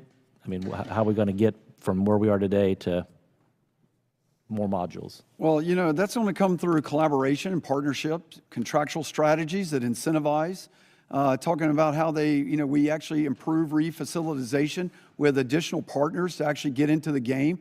I think there's a concern that they can't deliver and they'll become the critical path because their inability to deliver the module. So we need to like prototype that and make sure that these additional manufacturers can do that, build confidence. And then when the actual demand signal gets there and the prime yards realize they're actually making more money by this approach, I think it'll solve itself. Okay. Very good. Mr. Secretary, your shipbuilding plan says the department accepted proprietary, locked-in, and undervalued its IP rights in ways that degraded organic maintenance. Is part of that reason? Is that part of the reason the Navy still struggles to sustain the legacy Spy-1 radar systems? Congressman, again, Spy-1, a lot of the pieces and parts are no longer constructed. But again, you're right. We need to have the right to repair. We need to be able to get in there. Our sailors are just so talented, and they can fix anything. I've seen this with my own eyes in combat, where if something goes down, they're working all day and all night to get these things up and going. And it's just very difficult to get a contractor out there in the middle while you're getting shot out in the Straits of Hormuz. So, yes, sir, this is why we need to make sure that we have right to repair is yes, sir. Very critical. Thank you. Admiral Caudle, is the USS Zumwalt still on track to conduct the first afloat conventional prop strike test in 2027? And what's your realistic timeline for that weapon system to reach initial operation capability? Sir, I think it is on track to do that test, and I think its IOC for that will be probably in the late part of this decade before I would claim that it's fully ready and operational. Okay. Reporting indicates the Navy is considering replacing the Spy-3 radar with a Spy-6. Will this shift create additional schedule or cost risk for CPS fielding and delay the Navy's plan to bring the full Zumwalt class online with a hypersonic capability? Not according to our plan. And so, you know, we're working hard to make sure that that stays out of the critical path for the delivery of Zumwalt's capability. Okay. With only 3 ships in this class, can the Navy realistically meet the Indo-Pacific present requirements for this weapon system? Or is the force simply too small to provide persistent operational impact? So we're looking at crewing models for that to make sure that we're doing that right. You can see that it's almost a natural fit to what we did with SSGNs, where we had a blue and gold crew for that. So I'm looking at different models to actually maximize our operational availability of a 3-ship class, to actually keep one on station most of the time, and then rotate changes of command in theater. Okay, thank you. Secretary Cow, the Navy has clearly prioritized low-cost at-scale hypersonic systems with a $1.6 billion budget request to procure 4,157 MACE missiles. Can you highlight how multi-year procurement acquisitions have made this purchase possible, and how we could be applied to other munitions? You guys allowing us to do multi-year procurement has really opened up the aperture for industry to actually invest into their development, and as well as give them the stable. Gentleman's time's expired. Here, and I recognize the gentlelady from Maryland, Ms. Elfreth. Thank you, Mr. Chair. Thank you, Mr. Secretary. I think you're hearing the bipartisan nature. I don't think I've been in a committee hearing that is this bipartisan, especially on the shipbuilding front. I'd like to remind everybody that I represent Coast Guard Yard Baltimore, not yours, but they help you on occasion, 130-year yard that sometimes has 3 generations of workers who have been supporting this work. And as we think about easy ecosystems to tap into to meet this demand, I'd like to have that conversation, Mr. Secretary, if you'd be willing to have it in the next few weeks about. Yes, ma'am. I think in a few weeks we will be talking intimately about some of these things. Perfect. Another bipartisan issue you're hearing is this commitment to actually getting to our goal with amphibs. And I know that the budget right now has $6.2 billion for submarines, $7.2 for nuclear shipbuilder productivity, $6.7 for surface ships combined in terms of the industrial base investments. But I'm struggling to find our industrial base investments for amphibs. So where in the budget, Mr. Secretary or Admiral, is the Navy specifically investing to protect amphibious shipbuilding capacity at Ingalls from being displaced from competing interests? Well, I think that's all part of the broader MIB money. So I don't know that Ingalls called out that it's not being part of that. I can get you the detail of what percentage Ingalls itself is getting of that, but they're certainly part of that. They're crucial to this, ma'am. I'd appreciate just that. I think that level of detail will help assuage some of the concern on both sides of the aisle. Mr. Secretary, I want to congratulate your family in advance on your son being commissioned next week. I wish I could be there. Votes have been called on Friday. I represent the United States Naval Academy on the board, as well as a few other members of this committee. And I'm sure, thank you for being there. The superintendent told me you've spent a lot of time there. You understand, obviously, how incredibly important it is to the nation, but also it's suffering from a vulnerability that a lot of, by nature of Marine and Navy bases being close to water, is suffering from a real challenge, which is flooding. We are fighting right now. I'm going to leave to try to get some extra funding for the Naval Academy, $86 million it needs just to be able to keep classes running on time. What's happening, though, is, as I'm sure you know, the urgency of flooding, we don't need to argue about the cause, it's happening, is displacing some other really important infrastructure needs across our Navy and Marine bases, including the Naval Academy. This is just the reality of the situation. So we were making, good, decent progress on it so far. I was a little surprised to see that the fiscal year 27 budget reduces domestic stormwater compliance funding by approximately 1/3 from where we were in last fiscal year. And again, the seas are going to keep rising. These projects are going to push out other important infrastructure priorities because we have to address them now. And I just want to flag for everybody at this table that I would love to see a more ambitious approach to protecting our bases from nuisance flooding, sunny day flooding. You're going to see at the Naval Academy. I think we need to be a little more aggressive and concerted when it comes to flooding. I do want to move on with my time to an opportunity. That was the challenge, an opportunity. Switching gears entirely, Pax River in Maryland has the largest anechoic chamber in the country. We're very proud of it. I want to thank you all for your investments in it over the years. You probably don't know it's so popular, it has a years-long backlog for testing. I think this is the moment when we're thinking about our capabilities, especially with our adversaries, catching up, that we should think about a second anechoic chamber just to relieve some of the pressure of that testing.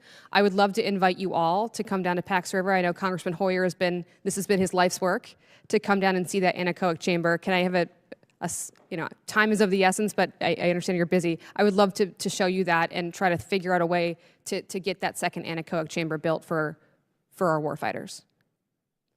Yes, ma'am. We'll get down there. You definitely have my commitment to come. Okay. You know, if that's in the critical path of holding back things, when we need another one, I'll certainly look at it. Okay, I really appreciate it. I think there's a way to get this privately and publicly funded and get the best deal for our warfighters.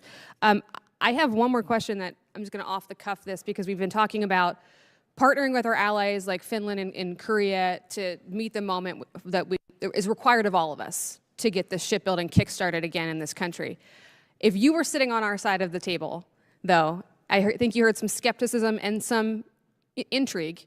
How do we get you to tie your hands that you're actually going to bring those jobs back to the States? We're going to go overseas, get that, training, but we need to bring that capability back so we can expand our own industrial base. How would you tie your own hands? Ma'am, again, we're Americans and we need to build things in America as much as possible. But right now, even the ATS, the auxiliary tug salvage, it's been on. We've had a need for this since 2016. It's still not built yet. I mean, that's a salvage ship. I mean, it's a tugboat, really, a large tugboat, and that's why we need to look at every single aspect. Young lady's time's expired. Chair, and I recognize the young lady from South Carolina, Ms. Mace. Thank you, Mr. Chairman, and thank you to our witnesses for being here today. South Carolina's low country is home to critical marine and naval assets. Joint Base Charleston hosts essential naval tenant commands, including the Naval Nuclear Power Training Command and Training Unit Charleston and the Naval Information Warfare Center Atlantic. We've been making Marines at Parris Island since 1915, and just up the road at the Marine Corps Air Station Beaufort hosts and trains active duty F-35 and F-A-18 Hornet squadrons. When we hear them flying overhead, we say it's the sound of freedom in South Carolina. Our community is incredibly supportive of our servicemen and servicewomen and proud to play such an important role in our national defense, and there is still room to grow. So my first question today is for General Smith. As part of the Barracks 2030 initiatives, what improvements can we see to recruit barracks at Parris Island? Ma'am, that is one of my highest priorities, is getting those recruit barracks up to snuff, because frankly, they're not. We still have to maintain open squad base. That's who we are. That's how we make Marines. But we have to improve the quality of those barracks because they are getting ancient. Are we making progress on it? We are, ma'am, but we're never making fast enough progress. As you know, the workforce in the coastal Carolinas is really the challenge. It's about making sure that they can be guaranteed steady, predictable work for years to come, so they don't go to work for the auto industry or go to work somewhere else, because once you lose that workforce, you don't. And any idea, like timeline you think, or how long this will take? Ma'am, it's going to be multiple years. And General Smith, can you speak to the importance of funding the completion costs of new aircraft maintenance hangars at MCAS Beaufort? Oh, yes, ma'am. Marine Corps Air Station Beaufort is our hub. Those maintenance hangars are absolutely required for our F-35s. Do you have enough funding for them? We do, ma'am. We can always use more, but we do have enough funding right now to make those maintenance hangars a reality. But again, it comes down to who can build those maintenance hangars, on what schedule can they build them, because those maintenance hangars, otherwise. Are you struggling with finding the right employees and the right contractors to do that work? Because those F-35s, if they're sitting out in the sun, they're degrading. They need to be inside of a maintenance hangar to be able to do it. Or the rain, right? Yes, ma'am, or in the rain. So. Okay. In fiscal year 26, Congress allocated the first tranche of funding for the nuclear power training facility simulation expansion at Joint Base Charleston. So, Admiral Caudle, can you speak to the status of this and the impact this will have on readiness and personnel and the personnel pipeline? I can't give you where it is on the timeline, so I can take that for the record, but I can certainly tell you how vital it is. I mean, it's crucial to generating our nuclear propulsion students, and it's a critical path for us fielding our submarines and our aircraft carriers. So it's much appreciated, and it's inherent to the nuclear power pipeline training. But where that project is, I can get you the data. Well, they're very excited about it down there. So over the last several years under the DHA model, we've seen Beaufort Naval Hospital transition from an inpatient treatment facility to an ambulatory care center. This has resulted in many recruits and Marines being referred out into the community, potentially leading to delays in care and a strain on the community health system. General Smith, how has this service change impacted, how has it impacted the timely treatment of recruits at Parris Island and Marines at MCAS Beaufort? Well, ma'am, anytime, and especially in recruit training, anytime you have to send a recruit off of the depot to get care, you're exceeding or you're increasing the time they're spending away from training, and you're increasing the time it takes to build and make a Marine. So we obviously are in favor of having things onboarded onto our bases, but we also recognize that there's a limited number of physicians and nurses in the Naval Medical Corps, and we're struggling mightily to make sure we recruit enough of them and retain them, frankly. And then Acting Secretary Chow, given the need for the timely access to care for our recruits and Marines and the needs of the service, what do you believe the future of Beaufort Naval Hospital should or will look like? Congresswoman, again, down in Parris Island, my dear friend, Brigadier General Williamson has done a great deal to make sure our recruits go down there, get the proper medical care. And going back to also housing, it's not just about the barracks for our Marines, but also the instructors. We can't have them living, an hour out where they can't afford it, and drive in every day, because they're really on call 24 hours a day. And that's what General Williamson has done so hard. He's worked so hard to partner with the privatized housing partners in order to provide good housing for our instructors as well. We are the fastest growing state in the country, and therefore the cost of housing has risen exponentially over the years. So thank you, gentlemen, for your testimony today. And I yield back. Gentlelady yields back. Chair, and I recognize the gentleman from Virginia, Mr. Vindeman. Thank you, Chairman. Thank you to our witnesses here. First, let me start by saying, General Smith, I fully endorse MEU U 3.0 and the force-generating capabilities that come out of Quantico to support that concept, a base that I'm privileged and proud to represent thousands of Marines and Marine families. So it's a real gem, and I hope we continue to invest in that facility. It is a crossroads of the Corps, sir, as you know. Yes, sir. It's our home to our education system. Just switching gears now, I want to talk a little bit about the Navy's Navigation Plan 2022, which defines distributed maritime operations as dispersing the fleet to deny adversaries targetable concentrations of forces. In fact, I believe, Admiral Caudle, you referred to this sort of framework in your opening statement. Does DMO remain operative doctrine, or has the department abandoned it? No, it remains operative. It's the Navy's way to say expand and maneuver, this part of the joint warfighting concept. Thank you. It underwrites the way we do business. Thank you. So the 2026 shipbuilding plan describes the Trump-class battleship as a forward command and control platform leading a surface action group.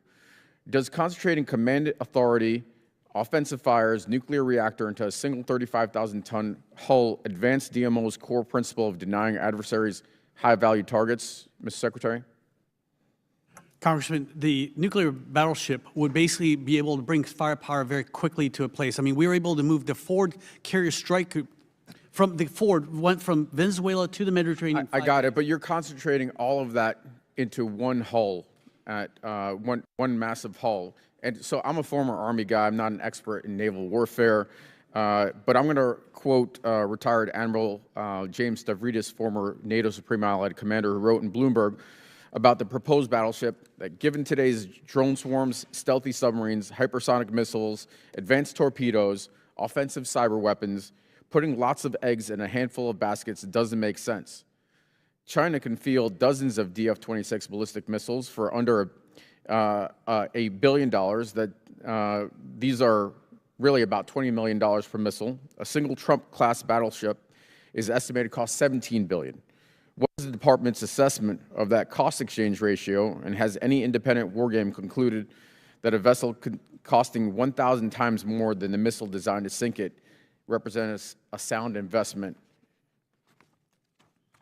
Congressman, we talk about these hypersonics and all the missiles that can sink it, but the ship is going over 1 nautical mile a minute. There's no hypersonic that can change course that quickly, and this is why we need this a large. Have there been studies that have determined yes, that? Sir. We've had requirements again since in that it was case. UpNav. I would love to see that, because I and I'm sure others are skeptical of making a mass investment in a system that is literally 1,000 times more expensive than the missiles designed to sink it. So I would love to see that work being done. Now, the survivability here rests on lasers, railguns, and interceptors that don't exist yet. Is that correct? Congressman, it's still, the ship as it is right now can defend itself. I mean, it's got 200 VLS cells. Do we have everything from rail guns? Do we have rail guns that are actually functional right now? Lasers and other. That's for future, Congressman. Right now, the ship as it is has 200 VLS cells that goes Let me from ask you a everything question. ESSM Block 2 to SM6 and SM3. Since we're talking about the president has demanded delivery by 2028. The current plan shows an order placed in 2036. Are you committing to deliver the battleship by 2028, or what is the delivery timeframe here? Sir, I think that it's realistic that that's a mid-2030 delivery since we've made it nuclear. And yes, there are rail guns in existence. It's a linear motor. There's no physics complexity there. And to scale that on the battleship is long overdue. I can send a 50-pound projectile 500 miles from it at multiple repetitive rates. The asymmetric capability of that battleship is unmatched. And if I don't protect the units, nothing across the joint force works, including B-21 or anything else. So counter-targeting is essential to all survivability of all elements of the joint force. So this is my concern, Admiral and Secretary, is that this is a aesthetics or a project for the president that does not meet the current threat environment that we've seen in the Black Sea and repeatedly. And I'll give you one pitch, is that if you're going to develop these capabilities, come see what's available in Dahlgren, because that is where a tremendous amount of the Navy's R&D and so Gentleman's time's expired. It's going to come from Dahlgren. Thank you. Mr. Bacon, you're recognized. Thank you. I appreciate all three of you being here. I was thinking those two up there were going to go ahead of me, but I'm ready. Admiral Caudle, could you tell us a little bit about the USS Ford deployment? I understand it was out for 10 or 11 months. Could you just take a little time to brag on the crew and how? Sir, thank you for that. You know, it is an incredible record-breaking deployment. It hasn't been that long since the Vietnam War. That's a backhanded compliment to the Navy. On one side, I wish I had more capacity to flew additional strike groups into theater. But on the other hand, the durability and the way we construct our ships actually shows what can be done with that new class. World record sortie generation rate on that class aircraft carrier. Started out, of course, down in South America with absolute resolve and Southern Spear, sortied immediately into the Mediterranean and picked up right into Epic Fury. Did 5 Suez Canal transits. Wow. Had a major fire on board and sustained operations 3 days afterwards. And it's just, kick-ass and took names every single day. So we're going to give her a hero's welcome back on Saturday, and it's just an extraordinary ship, extraordinary crew, an extraordinary strike group, and the sailors I could not be more proud of. Could you explain a little bit about how you resupply? Because there was some, I believe, misinformation on some of the food and things like that, but if you could set the record straight and how you resupply, I'd be grateful. We monitor Class 1 food on our ships and our strike groups, every single day. I get a report on it every day. The lowest I've seen is 4 days of the cyclic menu. That means they're in their normal menu, serving what they're supposed to serve, with 4 days still remaining. That's the lowest. We try to keep it above in the teens. And we're doing that from Diego Garcia and, of course, in the Mediterranean, ports from the Mediterranean. And so those things are continuing to roll. It's offensive to me that people put out that are culinary specialists serve food that's not nutritious, that doesn't look appetizing, and it's not world class to the way we do culinary arts on board our ships. And if anyone's ever served on a Navy ship, knows that it's world class. Well, So that's completely I did one fake tour news. in '96 in the Persian Gulf, and I knew I had to work out because there was good food on there. Had to find a place to work out on the where I couldn't. But I just want to take a moment to praise the men and women on the USS Ford and all the folks that, the battle staff that accompany that. And I want to praise the families too. They didn't expect a 10-month or 11-month deployment. They expected probably 6 months. And so we appreciate the service and sacrifice. I got a follow-on question dealing with the TACAMO. I appreciate the mission of the TACAMO. I'm from Offutt Air Force Base, commanded the base. I used to fly on the Looking Glass mission when I was a one-star. I understand that this mission is going to a C-130, and the Air Force is picking up this mission. Could you talk a little bit about, whether it's the Secretary or the Admiral, how are you going to do this transition to the Air Force? Do we have a plan yet? Well, we can share the answer here. I'll kick off. But, our E6B Mercury is aging out, it's 707. It's been a challenge to keep it maintained, a depot, and we've run the wings off of that. So as we bring in the E130J as a program of record for that, we will transition the TACOMO portion of that mission command over to that airframe. The Air Force still has the ABICAP mission. That's what you're referring to. And so I think there's an imperative there and a mandate that the Air Force determine how they're going to provide the ABICAP mission to U.S. Strategic Command. I look forward to working with the Air Force on that. There's a lot of solutions that we could do collaboratively to that to make that a joint solution. And so I can be part of that discussion. For the record, we have weapons that can hit us in 15 minutes, and there's future technology that's even worse. We need an airborne or some kind of emergency airborne command and control that can respond if the White House, Pentagon, or STRATCOM is hit, and that's what this Looking-Glass mission is. I've been a part of it, and I just want to make sure that the Pentagon, not just the Navy and the Air Force, do we have a plan? Because it's all about nuclear command and control deterrence. There. One last question with my remaining 50 seconds. We're burning through SM-6s and SM-2s, like the first day of the war is probably 2 or 3 months worth of production. How do we get to the point? Well, we're going to have to do something different here where we're doubling production lines. Do we have a plan? Congressman, yes, we do. We're looking at even just to recertify these munitions. Like, for example, the Tomahawk.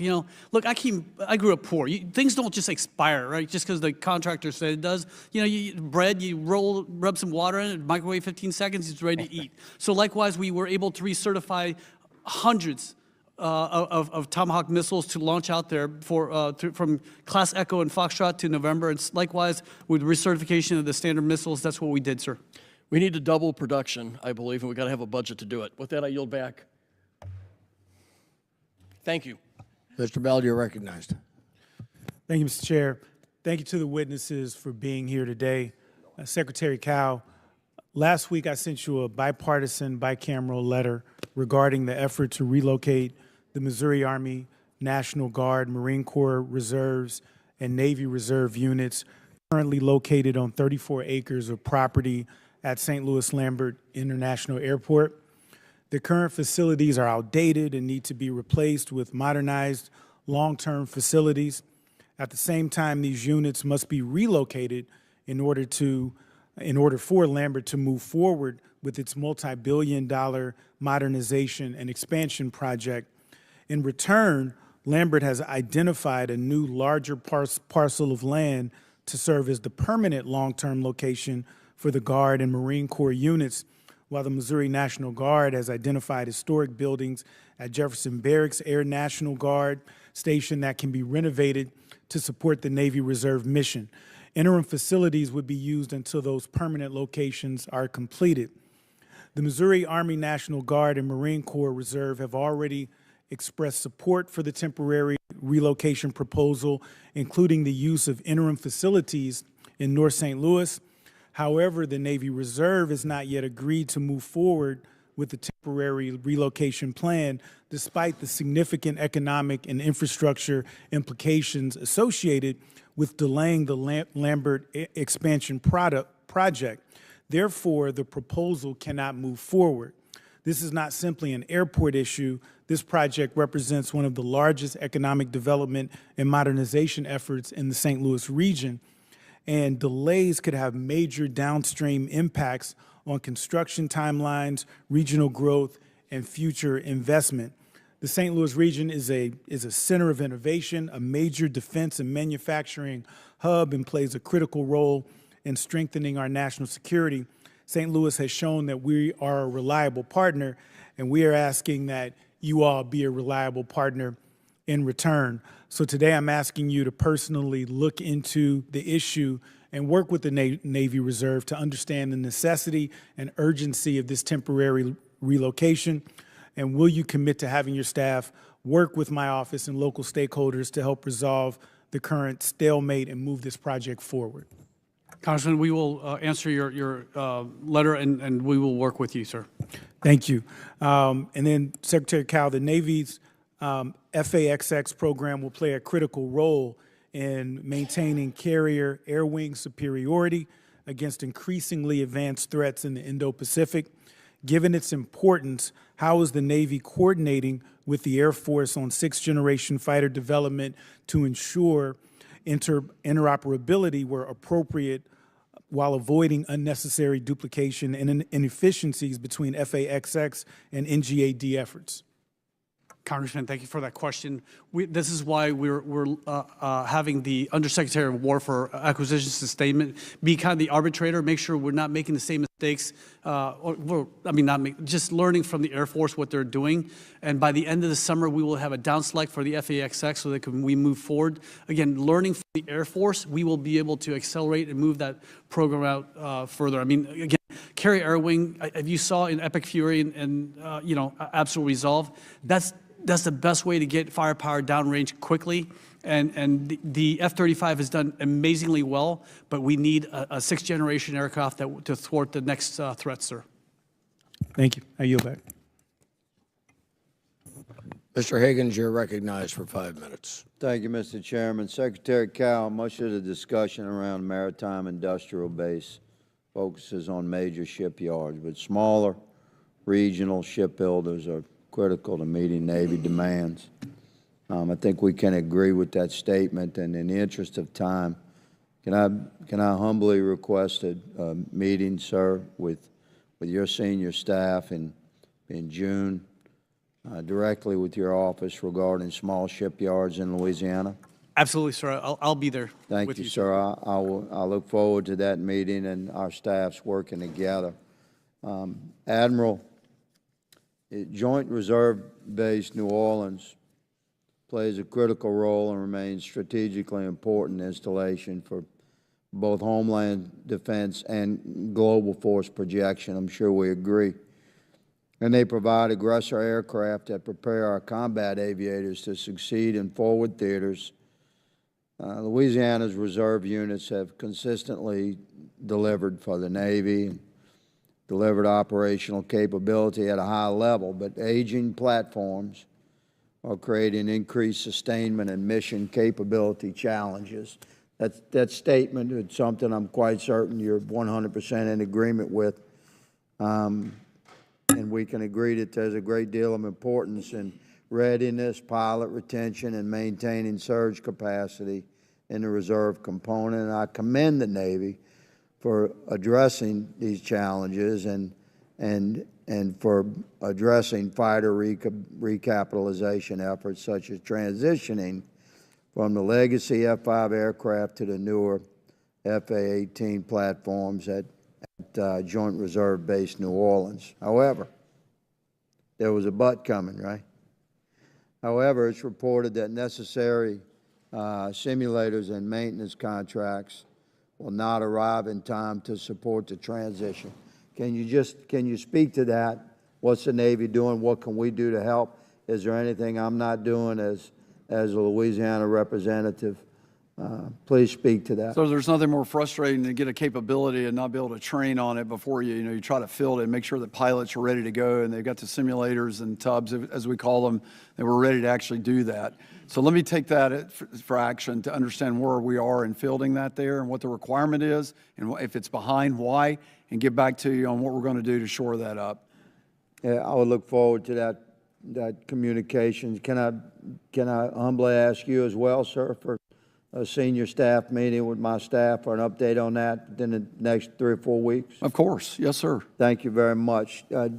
Gentlemen, for all of you, let me say that it's a lot of money, and it's the people's treasure, and we're going to watch it very carefully, but we want to invest in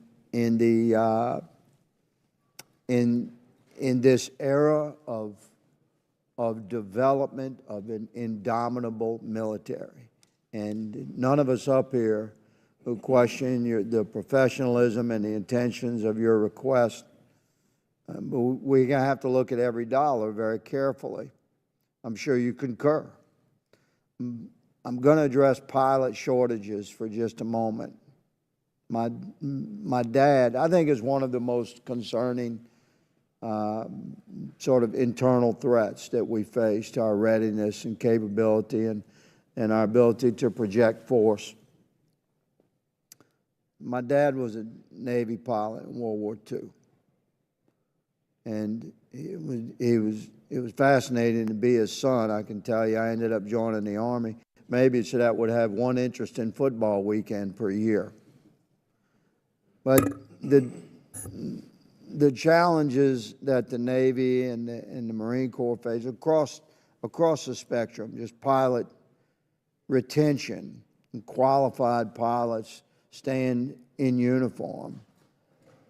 I commend what's being done, but I ask, is the Navy and the Marine Corps addressing the culture within the pilot realm that pulls these guys out, where they leave the uniform of the United States Navy or Marine Corps and put on a uniform of Delta or United?